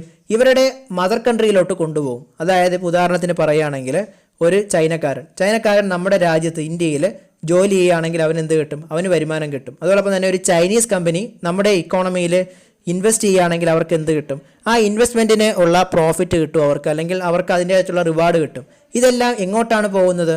ഇത് ആരുടെ ഇക്കോണമിയിലാണ് ബെനിഫിറ്റ് ആകുന്നത്? അത് ചൈനക്കാരൻ്റെ ഇക്കോണമിയിലാണ് ബെനിഫിറ്റ് ആകുന്നത്. അതുപോലെ തന്നെ നമ്മളെ ഇന്ത്യക്കാരായിട്ടുള്ള ആളുകൾ ഇന്ത്യക്ക് പുറത്ത് ജോലി ചെയ്യുന്നുണ്ട്. ഇപ്പോൾ ഗൾഫിലായാലും അമേരിക്കയിലായാലും മറ്റ് രാജ്യങ്ങളിലായാലും എന്ത് ചെയ്യുന്നുണ്ട്? അവർ ജോലി ചെയ്യുന്നുണ്ട്. അതോടൊപ്പം തന്നെ അവർ മറ്റ് രാജ്യങ്ങളിലുള്ള ഇക്കോണമിയിലുള്ള ഓരോ പോർട്ട്ഫോളിയോസിലും ഇൻവെസ്റ്റ് ചെയ്യുന്നുമുണ്ട്. അപ്പോൾ ഇത്തരത്തിൽ അവർ ജോലി ചെയ്യുകയും ഇൻവെസ്റ്റ് ചെയ്യുകയൊക്കെ ചെയ്യുമ്പോൾ അവർക്ക് എന്ത് കിട്ടും? അവർക്കും റിവാർഡ് ഇതുപോലെ കിട്ടും. റിവാർഡ് എന്ന് പറയുമ്പോൾ ലേബർ ആണെങ്കിൽ എന്ത് കിട്ടും? വേജ് ഓർ സാലറി കിട്ടും. അവർ ഇൻവെസ്റ്റ് ചെയ്യുകയാണെങ്കിൽ അവർക്ക് പ്രോഫിറ്റ്സ് കിട്ടും. അപ്പോൾ അത് ആർക്കായിരിക്കും ബെനിഫിറ്റ് ആയിട്ട് വരിക? അത് നമ്മുടെ ഇക്കോണമി. കാരണം ഇന്ത്യക്ക് പുറത്ത് ഇന്ത്യക്കാർ ചെയ്യുന്നതായതുകൊണ്ട് അത് ഏത് ഇക്കോണമിക്കുമുള്ള അതിൻ്റെ ഇമ്പാക്റ്റ് കിട്ടുക? ഇന്ത്യൻ ഇക്കോണമിക്ക് കിട്ടും. അതോടൊപ്പം തന്നെ നമ്മുടെ ഇന്ത്യയിൽ ഫോറിനേഴ്സാണ് വർക്ക് ചെയ്യുകയും ഇൻവെസ്റ്റ് ചെയ്യുകയും ചെയ്യുന്നതെങ്കിൽ അതിൻ്റെ ബെനിഫിറ്റ് ആർക്ക് കിട്ടും? ഈ ഫോറിനേഴ്സിന് കിട്ടും. അപ്പോൾ ഇതിനെയാണ് നമ്മൾ എന്തെന്ന് പറയുന്നത്? Net factor income from abroad എന്ന് പറയുന്നത്. അപ്പോൾ net factor income from abroad എന്ന് പറയുന്നത് എന്താണ്? Actually it shows the difference between factor income earned by domestic factors of production employed in rest of the world and factor income earned by factors of production of rest of the world employed in domestic country. അതായത് മറ്റ് രാജ്യങ്ങളിലുള്ള factors of production എന്ന് പറഞ്ഞാൽ പ്രധാനമായിട്ട് ഉൾപ്പെടുന്നത് land, labour, capital, organisation. ഇതാണ് factors of production എന്ന് പറയുന്നത്. നമ്മൾ ഇനി അടുത്ത സെക്ഷനിൽ അത് ഡീറ്റെയിൽ ആയിട്ട് പറയും. അപ്പോൾ ഈ ഫാക്ടേഴ്സ് ഓഫ് പ്രൊഡക്ഷൻ നമ്മുടെ ഇക്കോണമിയിൽ ഇൻവോൾവ് ആയിട്ട് അവർക്ക് അതിൽ നിന്ന് കിട്ടുന്ന റിവാർഡ് അവരെന്ത് ചെയ്യും, അവർ ഇക്കോണമിയിലേക്ക് കൊണ്ടുപോകും. അതോടൊപ്പം തന്നെ നമ്മുടെ ഇക്കോണമിയിലുള്ള ആളുകൾ മറ്റ് രാജ്യങ്ങളിൽ എന്ത് ചെയ്യും, അവിടുത്തെ ഇക്കോണമിയിൽ ഇൻവോൾവ് ആകുമ്പോൾ അവർക്ക് എന്ത് കിട്ടും, ഫാക്ടർ റിവാർഡ്സ് കിട്ടും. നമ്മൾ നേരത്തെ ഫാക്ടേഴ്സ് ഓഫ് പ്രൊഡക്ഷൻ പറഞ്ഞപ്പോൾ ലാൻഡ്, ലേബർ, ക്യാപിറ്റൽ, ഓർഗനൈസേഷൻ എന്ന് പറഞ്ഞ പോലെ ഫാക്ടർ റിവാർഡ് എന്ന് പറയുമ്പോൾ നമ്മൾ ഈ ഫാക്ടേഴ്സ് ഓഫ് പ്രൊഡക്ഷൻ കൊടുക്കുന്നതിൻ്റെ ഔട്ട്കമായിട്ട് അല്ലെങ്കിൽ റിസൾട്ടായിട്ട് നമുക്ക് കിട്ടുന്നതാണ് ഫാക്ടർ റിവാർഡ് എന്ന് പറയുന്നത്. ഇപ്പോൾ ലാൻഡ്, ലേബർ, ക്യാപിറ്റൽ, ഓർഗനൈസേഷന് റിവാർഡ് എന്ന് പറയുന്നത് റെൻറ്റ്, വേജ്, ഇൻട്രസ്റ്റ്, പ്രോഫിറ്റ് എന്ന് പറയും. അതായത് നമ്മളിപ്പോൾ ലാൻഡ് കൊടുക്കുന്നെങ്കിൽ നമുക്ക് എന്ത് കിട്ടും, റെൻറ്റ് കിട്ടും. ലേബർ ആണെങ്കിൽ ലേബറിന് വേജ് കിട്ടും. അതോടൊപ്പം തന്നെ ക്യാപിറ്റൽ ആണെങ്കിൽ അതിന് ഇൻട്രസ്റ്റ് കിട്ടും. ഓർഗനൈസർ ആണെങ്കിൽ അല്ലെങ്കിൽ ഓർഗനൈസേഷൻ ആണെങ്കിൽ പ്രോഫിറ്റ് കിട്ടും. അപ്പോൾ ഇത്തരത്തിലുള്ള ഫാക്ടർ റിവാർഡ്സ് ഇന്ത്യക്കാർ മറ്റ് രാജ്യങ്ങളിലാണ് കൊടുക്കുന്നതെങ്കിൽ അതിനുള്ള ഫാക്ടർ റിവാർഡ് ആരുടെ ഇക്കോണമിയിലോട്ട് വരും, ഇന്ത്യൻ ഇക്കോണമിയിലേക്ക് വരും. അതോടൊപ്പം തന്നെ ഇന്ത്യയിലാണ് മറ്റ് രാജ്യങ്ങളിലുള്ള ആളുകൾ ഈ ഫാക്ടേഴ്സ് ഓഫ് പ്രൊഡക്ഷൻ നൽകുന്നതെങ്കിൽ അതിൻ്റെ ഫാക്ടർ റിവാർഡ് എങ്ങോട്ടേക്ക് പോകും, ആ രാജ്യങ്ങളിലുള്ള സ്ഥലത്തേക്ക് പോകും, അല്ലെങ്കിൽ അവരുടെ ഇക്കോണമിയിലേക്ക് പോകും. ഇതാണ് ഏതെന്ന് പറയുന്നത് net factor income from abroad എന്ന് നമ്മൾ പറയുന്നത്. ഇനി നമുക്ക് അടുത്തായിട്ട് നോക്കാനുള്ള ഒരു പ്രധാനപ്പെട്ട കോൺസെപ്റ്റാണ് എന്താണ് circular flow of income in two sector economy. Circular flow of income എന്ന് പറയുന്നത് പ്രധാനമായിട്ട് കാണിക്കുന്ന എന്താണെന്ന് വെച്ചാൽ income of an economy circulate among different sectors എന്നുള്ളതാണ് നമ്മൾ സർക്കുലർ ഇൻകം എന്ന് പറയുന്നത്. അല്ലെങ്കിൽ സർക്കുലർ ഫ്ലോ ഓഫ് ഇൻകം എന്ന് പറയുമ്പോൾ നമ്മൾ പ്രധാനമായിട്ട് സർക്കുലർ ഫ്ലോ ഓഫ് ഇൻകത്തിൽ കാണിക്കുന്ന എന്താണ്, അതായത് ഒരു ഇക്കോണമിയുടെ വരുമാനം എങ്ങനെയാണ് വിവിധ മേഖലകളിലേക്ക് ഡിസ്ട്രിബ്യൂട്ട് ചെയ്യപ്പെടുന്നത് എന്നുള്ളതാണ് നമ്മൾ പ്രധാനമായിട്ട് ഈ സർക്കുലർ ഫ്ലോ ഓഫ് ഇൻകത്തിൽ മനസ്സിലാക്കുന്നത്. നമ്മൾ ഇവിടെ പഠിക്കുന്നത് എത്ര മാത്രമേ ഉള്ളൂ, 2 സെക്ടേഴ്സ് മാത്രമേ ഉള്ളൂ. നമ്മൾ പ്രധാനമായിട്ട് 4 സെക്ടേഴ്സ് ഉണ്ട്. ഒന്ന് ഹൗസ് ഹോൾഡ് ഉണ്ട്, ബിസിനസ് സെക്ടർ ഉണ്ട്, അതോടൊപ്പം തന്നെ ഗവൺമെൻറ് എന്ന് പറഞ്ഞൊരു തേർഡ് ഒരു സെക്ടർ ഉണ്ട്, എക്സ്റ്റേണൽ സെക്ടർ എന്ന് പറഞ്ഞ് എക്സ്പോർട്ട് ഇമ്പോർട്ടൊക്കെ വന്ന് 4ാമതൊരു സെക്ടർ ഉണ്ട്. പക്ഷേ നമുക്ക് ഇവിടെ 2 മാത്രം പഠിച്ചാൽ മതി. ഏതൊക്കെയാണ്, ഹൗസ് ഹോൾഡും ബിസിനസ് ഫേംസും മാത്രം നമുക്ക് പഠിച്ചാൽ മതി. അപ്പോൾ നമുക്കിവിടെ 2 ഫാം അല്ലെങ്കിൽ 2 സെക്ടേഴ്സ് മാത്രം അല്ലെങ്കിൽ 2 സെക്ടർ മോഡൽ മാത്രമേ നമുക്ക് പഠിക്കേണ്ടതായിട്ടുള്ളൂ. അവിടെയുള്ള സർക്കുലർ ഫ്ലോ ഓഫ് ഇൻകം എങ്ങനെയാണ് എന്നുള്ളതാണ് നമ്മൾ പഠിക്കാനായിട്ട് പോകുന്നത്. അപ്പോൾ നമ്മൾ ഇപ്പോൾ ആ ഒരു ഡയഗ്രത്തിൽ കാണുന്നത് പോലെ തന്നെ ഫാംസും ഉണ്ട്, ഹൗസ് ഹോൾഡ്സും ഉണ്ട്. ഇപ്പോൾ ഹൗസ് ഹോൾഡാണ് എന്ത് ചെയ്യുന്നത്, ഈ ഫാക്ടേഴ്സ് ഓഫ് പ്രൊഡക്ഷനെ ഹോൾഡ് ചെയ്യുന്നത്. ഫാക്ടേഴ്സ് ഓഫ് പ്രൊഡക്ഷൻ എന്ന് പറയുമ്പോൾ ഏതൊക്കെയാണ്, നേരത്തെ പറഞ്ഞ പോലെ ലാൻഡ്, ലേബർ, ക്യാപിറ്റൽ, ഓർഗനൈസേഷൻ. ഇതാണ് എന്ത് പറയുന്നത്, ഫാക്ടേഴ്സ് ഓഫ് പ്രൊഡക്ഷൻ എന്ന് പറയുന്നത്. അപ്പോൾ നമ്മുടെ ഈ ഒരു ഹൗസ് ഹോൾഡാണ് ഫാക്ടേഴ്സ് ഓഫ് പ്രൊഡക്ഷൻ ആർക്ക് കൊടുക്കുന്നത്, ബിസിനസ് ഫാംസിന് കൊടുക്കുന്നത്. അപ്പോൾ ഹൗസ് ഹോൾഡ് ബിസിനസ് ഫാംസിന് എന്ത് കൊടുക്കുന്നുണ്ട്, ലാൻഡ്, ലേബർ, ക്യാപിറ്റൽ, ഓർഗനൈസേഷൻ മുതലായ ഫാക്ടേഴ്സ് ഓഫ് പ്രൊഡക്ഷൻ കൊടുക്കുന്നുണ്ട്, അല്ലെങ്കിൽ ഫാക്ടർ സർവീസസ് കൊടുക്കുന്നുണ്ട്. അപ്പോൾ ഈ factor service or factors of production കൊടുക്കുന്നത് കൊണ്ട് ഈ ഫാക്ടേഴ്സ് ഓഫ് പ്രൊഡക്ഷൻ ഉപയോഗിച്ച് ബിസിനസ് ഫാം എന്ത് പ്രൊഡ്യൂസ് ചെയ്യുന്നുണ്ട്, ഗുഡ്സ് ആൻഡ് സർവീസസ് പ്രൊഡ്യൂസ് ചെയ്യുന്നുണ്ട്. അപ്പോൾ ബിസിനസ് ഫാമിന് ഗുഡ്സ് ആൻഡ് സർവീസുകൾ പ്രൊഡ്യൂസ് ചെയ്യണമെങ്കിൽ അവിടെ ആരാവശ്യമായിട്ടുണ്ട്, ഹൗസ് ഹോൾഡ് സെക്ടറിൽ നിന്നുള്ള ഈ ലാൻഡ്, ലേബർ, ക്യാപിറ്റൽ, ഓർഗനൈസേഷൻ മുതലായ ഫാക്ടർ സർവീസ് ഉണ്ട്, അല്ലെങ്കിൽ ഫാക്ടേഴ്സ് ഓഫ് മൂവ്മെൻ്റ് ഉണ്ട്. അപ്പോൾ ഈ ഒരു ഫാക്ടർ സർവീസസ് നമ്മൾ ആർക്ക് കൊടുക്കുന്നുണ്ട്, ഫാക്ടർ സർവീസസ് നമ്മൾ ബിസിനസ് ഫാമിന് കൊടുക്കുന്നുണ്ട്. ഈ ഫാക്ടർ സർവീസ് ഉപയോഗിച്ച് ബിസിനസ് ഫാം എന്ത് ചെയ്യുന്നു, ഗുഡ്സ് ആൻഡ് സർവീസ് പ്രൊഡ്യൂസ് ചെയ്യുന്നു. അപ്പോൾ ഇങ്ങനെ പ്രൊഡ്യൂസ് ചെയ്യുന്ന ഗുഡ്സ് ആൻഡ് സർവീസസ് അവർ എന്ത് ചെയ്യണം, അവർ ആ ഗുഡ്സ് ആൻഡ് സർവീസ് പ്രൊഡ്യൂസ് ചെയ്യുന്നതിന് ആരെ ഉപയോഗിക്കുന്നുണ്ട്, ഈ ഫാക്ടേഴ്സ് ഓഫ് പ്രൊഡക്ഷനെ ഉപയോഗിക്കുന്നതുകൊണ്ട് തന്നെ അതിൻ്റെ ഒരു പ്രതിഫലം എന്ന നിലയ്ക്ക് ഈ ഫാക്ടേഴ്സ് ഓഫ് പ്രൊഡക്ഷന് എന്ത് പ്രൊവൈഡ് ചെയ്യും, ഇവർ ഫാക്ടർ റിവാർഡ്സ് പ്രൊവൈഡ് ചെയ്യും. ഫാക്ടർ റിവാർഡ്സ് ആണ് നമ്മൾ എന്തെന്ന് പറയുന്നത്, റെൻറ്റ്, വേജ്, ഇൻട്രസ്റ്റ്, പ്രോഫിറ്റ് എന്ന് പറയുന്നത്. അപ്പോൾ നമ്മൾ ആദ്യം പറഞ്ഞ ഇത്രയേ ഉള്ളൂ. ഒരു ഇക്കോണമിയിൽ നമ്മൾ 2 സെക്ടർ ഉണ്ട് എന്ന് അസ്യൂം ചെയ്യും. ഏതൊക്കെയാണ്, ഒന്ന് ഹൗസ് ഹോൾഡ് സെക്ടറും ഒന്ന് ബിസിനസ് ഫാം എന്ന് പറയുന്നത്, അല്ലെങ്കിൽ ബിസിനസ് സെക്ടറും. ഈ ഹൗസ് ഹോൾഡ് സെക്ടറാണ് ഫാക്ടേഴ്സ് ഓഫ് പ്രൊഡക്ഷനെ ഹോൾഡ് ചെയ്യുന്നത്. ഈ ഹൗസ് ഹോൾഡ് സെക്ടർ ബിസിനസ് ഫാമിന് എന്ത് കൊടുക്കും, ഫാക്ടേഴ്സ് ഓഫ് പ്രൊഡക്ഷൻ കൊടുക്കും. ഏതൊക്കെയായിരുന്നത്, ലാൻഡ്, ലേബർ, ക്യാപിറ്റൽ, ഓർഗനൈസേഷൻ എന്ന് പറയുന്ന ഫാക്ടേഴ്സ് ഓഫ് പ്രൊഡക്ഷൻ കൊടുക്കും. അത് ഉപയോഗിച്ചിട്ട് ബിസിനസ് ഫാം എന്ത് ചെയ്യും, ഗുഡ്സ് ആൻഡ് സർവീസ് പ്രൊഡ്യൂസ് ചെയ്യും. അപ്പോൾ ഇത്തരത്തിൽ ഗുഡ്സ് ആൻഡ് സർവീസ് പ്രൊഡ്യൂസ് ചെയ്യുമ്പോഴേക്കും ഈ business firm factors of production households കൊടുത്തതിൻ്റെ ഒരു പ്രതിഫലം എന്ന നിലയ്ക്ക് ഹൗസ് ഹോൾഡിന് തിരിച്ചെന്ത് കൊടുക്കും, ഇതിൻ്റെ പ്രതിഫലം അല്ലെങ്കിൽ റിവാർഡ് കൊടുക്കും. അങ്ങനെ ഫാക്ടർ റിവാർഡായിട്ട് വരുന്നതാണ് ഏത്, ലാൻഡിന് റെൻറ്റ്, അതുപോലെ തന്നെ ലേബറിന് വേജ്, അതോടൊപ്പം തന്നെ ക്യാപിറ്റലിന് ഇൻട്രസ്റ്റ് ഉണ്ട്, അതോടൊപ്പം ഓർഗനൈസേഴ്സിന് എന്ത് കൊടുക്കും, പ്രോഫിറ്റും കിട്ടും. അങ്ങനെ ഈ rent, wage, interest, profit business സെക്ടറിൽ നിന്നും ആരിലേക്ക് പോവും? ഹൗസ് ഹോൾഡ് സെക്ടറിലേക്ക് പോവും. അപ്പോൾ ആരുടെ കയ്യിൽ പൈസ എത്തി? ഈ ഹൗസ് ഹോൾഡിൻ്റെ കയ്യിൽ പൈസ എത്തി. അപ്പോൾ ഹൗസ് ഹോൾഡിൻ്റെ കയ്യിൽ ആരിൽ നിന്നും ബിസിനസ് ഫാമോ ഫാക്ടറി റിവാർഡായിട്ട് കൊടുത്ത പൈസ കയ്യിലിരിക്കുന്നതുകൊണ്ട് തന്നെ ആ പൈസ ഉപയോഗിച്ച് എന്ത് ചെയ്യാൻ പറ്റും? ഫാംസ് പ്രൊഡ്യൂസ് ചെയ്ത് വെച്ചിരിക്കുന്ന ഈ ഗുഡ്സ് ആൻഡ് സർവീസ് ആർക്ക് വാങ്ങാൻ പറ്റും? ഈ ബിസിനസ് ഫാമിന് വാങ്ങുവാനായിട്ട് സാധിക്കും. ഈ മോഡലാണ് നമ്മൾ എന്തെന്ന് പറയുന്നത്? Circular flow of income in 2 sector economy എന്ന് പറയുന്നത് ഇത്രയേ ഉള്ളൂ. അപ്പോൾ എന്താണ് നമ്മൾ പറഞ്ഞത്? ആകെ 2 സെക്ടറേ ഉള്ളൂ. ഒന്ന് ബിസിനസ് ഫാമും ഹൗസ് ഹോൾഡും. ഹൗസ് ഹോൾഡാണ് ഫാക്ടേഴ്സ് ഓഫ് പ്രൊഡക്ഷനെ ഓൺ ചെയ്യുന്നത്, അതായത് land, labour, capital organisation own ചെയ്യുന്നത് ആരാണ്? ഹൗസ് ഹോൾഡാണ്. ഹൗസ് ഹോൾഡ്സ് ബിസിനസ് ഫാംസിന് ഈ ലാൻഡ്, ലേബർ, ക്യാപിറ്റൽ ഓർഗനൈസേഷൻ മുതലായ ഫാക്ടേഴ്സ് ഓഫ് പ്രൊഡക്ഷൻ നൽകുന്നതിൻ്റെ ഫലമായിട്ട് ഫാംസ് എന്ത് പ്രൊഡ്യൂസ് ചെയ്യും? ഗുഡ്സ് ആൻഡ് സർവീസ് പ്രൊഡ്യൂസ് ചെയ്യും. അപ്പോൾ ഈ ഫാംസ് ഹൗസ് ഹോൾഡിൽ നിന്നും ഈ ഫാക്ടേഴ്സ് ഓഫ് പ്രൊഡക്ഷൻ റിസീവ് ചെയ്യുന്നതിൻ്റെ ഒരു പ്രതിഫലം എന്ന നിലയ്ക്ക് അവർക്ക് എന്ത് കൊടുക്കും? ഫാക്ടർ റിവാർഡ്സ് കൊടുക്കും. അതായത് റെൻറ്റ്, വേജ്, ഇൻട്രസ്റ്റ്, പ്രോഫിറ്റ് കൊടുക്കും. ഇങ്ങനെ കിട്ടുന്ന ഈ ഒരു ഫാക്ടർ റിവാർഡ് ഉപയോഗിച്ചിട്ട് ഹൗസ് ഹോൾഡിന് എന്ത് ചെയ്യാൻ പറ്റും? ബിസിനസ് ഫാം ഉൽപ്പാദിപ്പിക്കുന്ന ഗുഡ്സ് ആൻഡ് സർവീസ് പർച്ചേസ് ചെയ്യാനായിട്ട് സാധിക്കും. ഇതിൽ നമ്മൾ പ്രധാനമായിട്ട് നോക്കേണ്ടത് എന്താണെന്ന് നോക്കുകയാണെങ്കിൽ, നമ്മൾ ആദ്യം പറഞ്ഞ ആ ഒരു ഗുഡ്സ് ആൻഡ് സർവീസും അതോടൊപ്പം തന്നെ ഫാക്ടർ സർവീസസും ഉൾപ്പെടുന്ന ആ ഒരു ഫ്ലോയെ നമ്മൾ പറയുന്നത് റിയൽ ഫ്ലോ എന്നാണ്. നമ്മൾ പറഞ്ഞ ഇത്രയേ ഉള്ളൂ. ആ സർക്കുലർ ഫ്ലോ ഓഫ് 2 സെക്ടർ ഇക്കോണമിയിൽ നമ്മൾ ആദ്യം പറഞ്ഞ ഫ്ലോ എന്ന് പറയുന്ന അതായിരുന്നു ഹൗസ് ഹോൾഡിൽ നിന്നും ബിസിനസ് ഫാംസിന് ഫാക്ടർ സർവീസസ് പോകുന്നു, അല്ലെങ്കിൽ ഫാക്ടേഴ്സ് ഓഫ് പ്രൊഡക്ഷൻ പോകുന്നു. അതിന് പ്രത്യുപകാരമായിട്ട് അല്ലെങ്കിൽ ആ ഒരു ഫാക്ടർ സർവീസസ് ഉപയോഗിച്ചുകൊണ്ട് ഫാംസ് എന്ത് പ്രൊഡ്യൂസ് ചെയ്യും? ഗുഡ്സ് ആൻഡ് സർവീസ് പ്രൊഡ്യൂസ് ചെയ്യുമെന്ന് പറഞ്ഞു. അപ്പോൾ ഈ ഒരു ഗുഡ്സ് ആൻഡ് സർവീസും ഫാക്ടർ സർവീസസും ഉൾപ്പെടുന്ന ആ ഒരു റിംഗ് അല്ലെങ്കിൽ ആ ഒരു ഫ്ലോയെയാണ് നമ്മൾ എന്തെന്ന് പറയുന്നത്? റിയൽ ഫ്ലോ എന്ന് പറയുന്നത്. ഇനി രണ്ടാമത്തെ ഫ്ലോയാണ് മണി ഫ്ലോ. മണി ഫ്ലോ എന്ന് പറയുന്നത് ഫാക്ടർ റിവാർഡ്സ്, അതായത് factors of production household business ഫാമിന് കൊടുത്തതിൻ്റെ പ്രത്യുപകാരം അല്ലെങ്കിൽ അതിൻ്റെ പ്രതിഫലം എന്ന നിലയ്ക്ക് ഫാംസ് എന്ത് ചെയ്യും? ഹൗസ് ഹോൾഡിന് കൊടുക്കുന്നതാണ് ഫാക്ടർ റിവാർഡ്സ്. ഈ ഫാക്ടർ റിവാർഡ്സ് ആണ് എന്തെന്ന് പറയുന്നത്? ഈ മണി ഫ്ലോയിലുള്ള ഒരു ഫ്ലോ എന്ന് പറയുന്നത്. അതോടൊപ്പം തന്നെ രണ്ടാമത്തെ ഫ്ലോ എന്ന് പറയുന്നത് എന്താണ്? ഈ ഫാക്ടർ റിവാർഡ്സ് ഉപയോഗിച്ചിട്ട് ഹൗസ് ഹോൾഡ്സ് എന്ത് ചെയ്യും?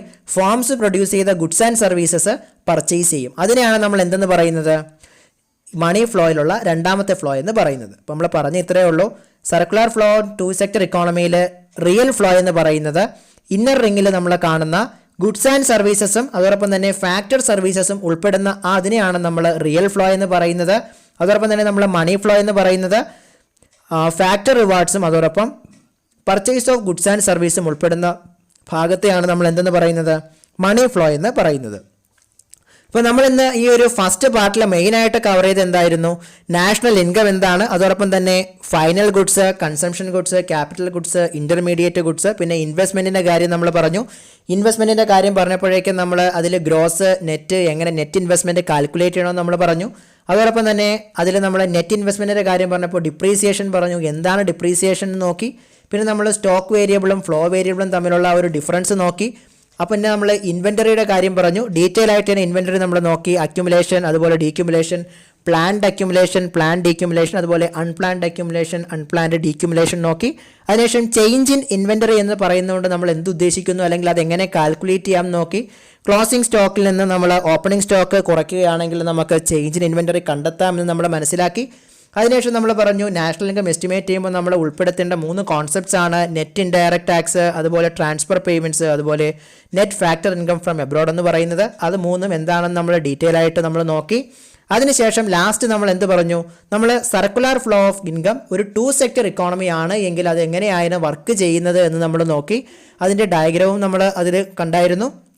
അതിനുശേഷം റിയൽ സെക്ടർ ഏതാണ്, മണി സെക്ടർ ഏതാണ്, ഫാക്ടേഴ്സ് ഓഫ് പ്രൊഡക്ഷൻ ഏതാണ്, ഫാക്ടർ റിവാർഡ്സ് ഏതാണ് എന്ന് നമ്മൾ ക്ലിയർ ആയിട്ട് നോക്കി. അപ്പോൾ ഇന്ന് നമ്മൾ ഈ പഠിച്ച ഈ പോർഷൻസിൽ എന്തെങ്കിലും ഡൗട്ട് ഉണ്ടെങ്കിൽ ദയവായിട്ട് നിങ്ങൾ ആ ഒരു കമൻറ്റ് സെക്ഷനിൽ കമൻറ്റായിട്ട് രേഖപ്പെടുത്തുക. അതോടൊപ്പം വിദ്യാസാഗറിലെ കൂടുതൽ ഓൺലൈൻ ക്ലാസ് ലഭ്യമാകുന്നതിന് വിദ്യാസാഗറിൻ്റെ യൂട്യൂബ് ചാനൽ സബ്സ്ക്രൈബ് ചെയ്യുക. അതോടൊപ്പം ബെല്ലൈക്കൺ കൂടി എനേബിൾ ചെയ്യാനായിട്ട് ശ്രമിക്കുക.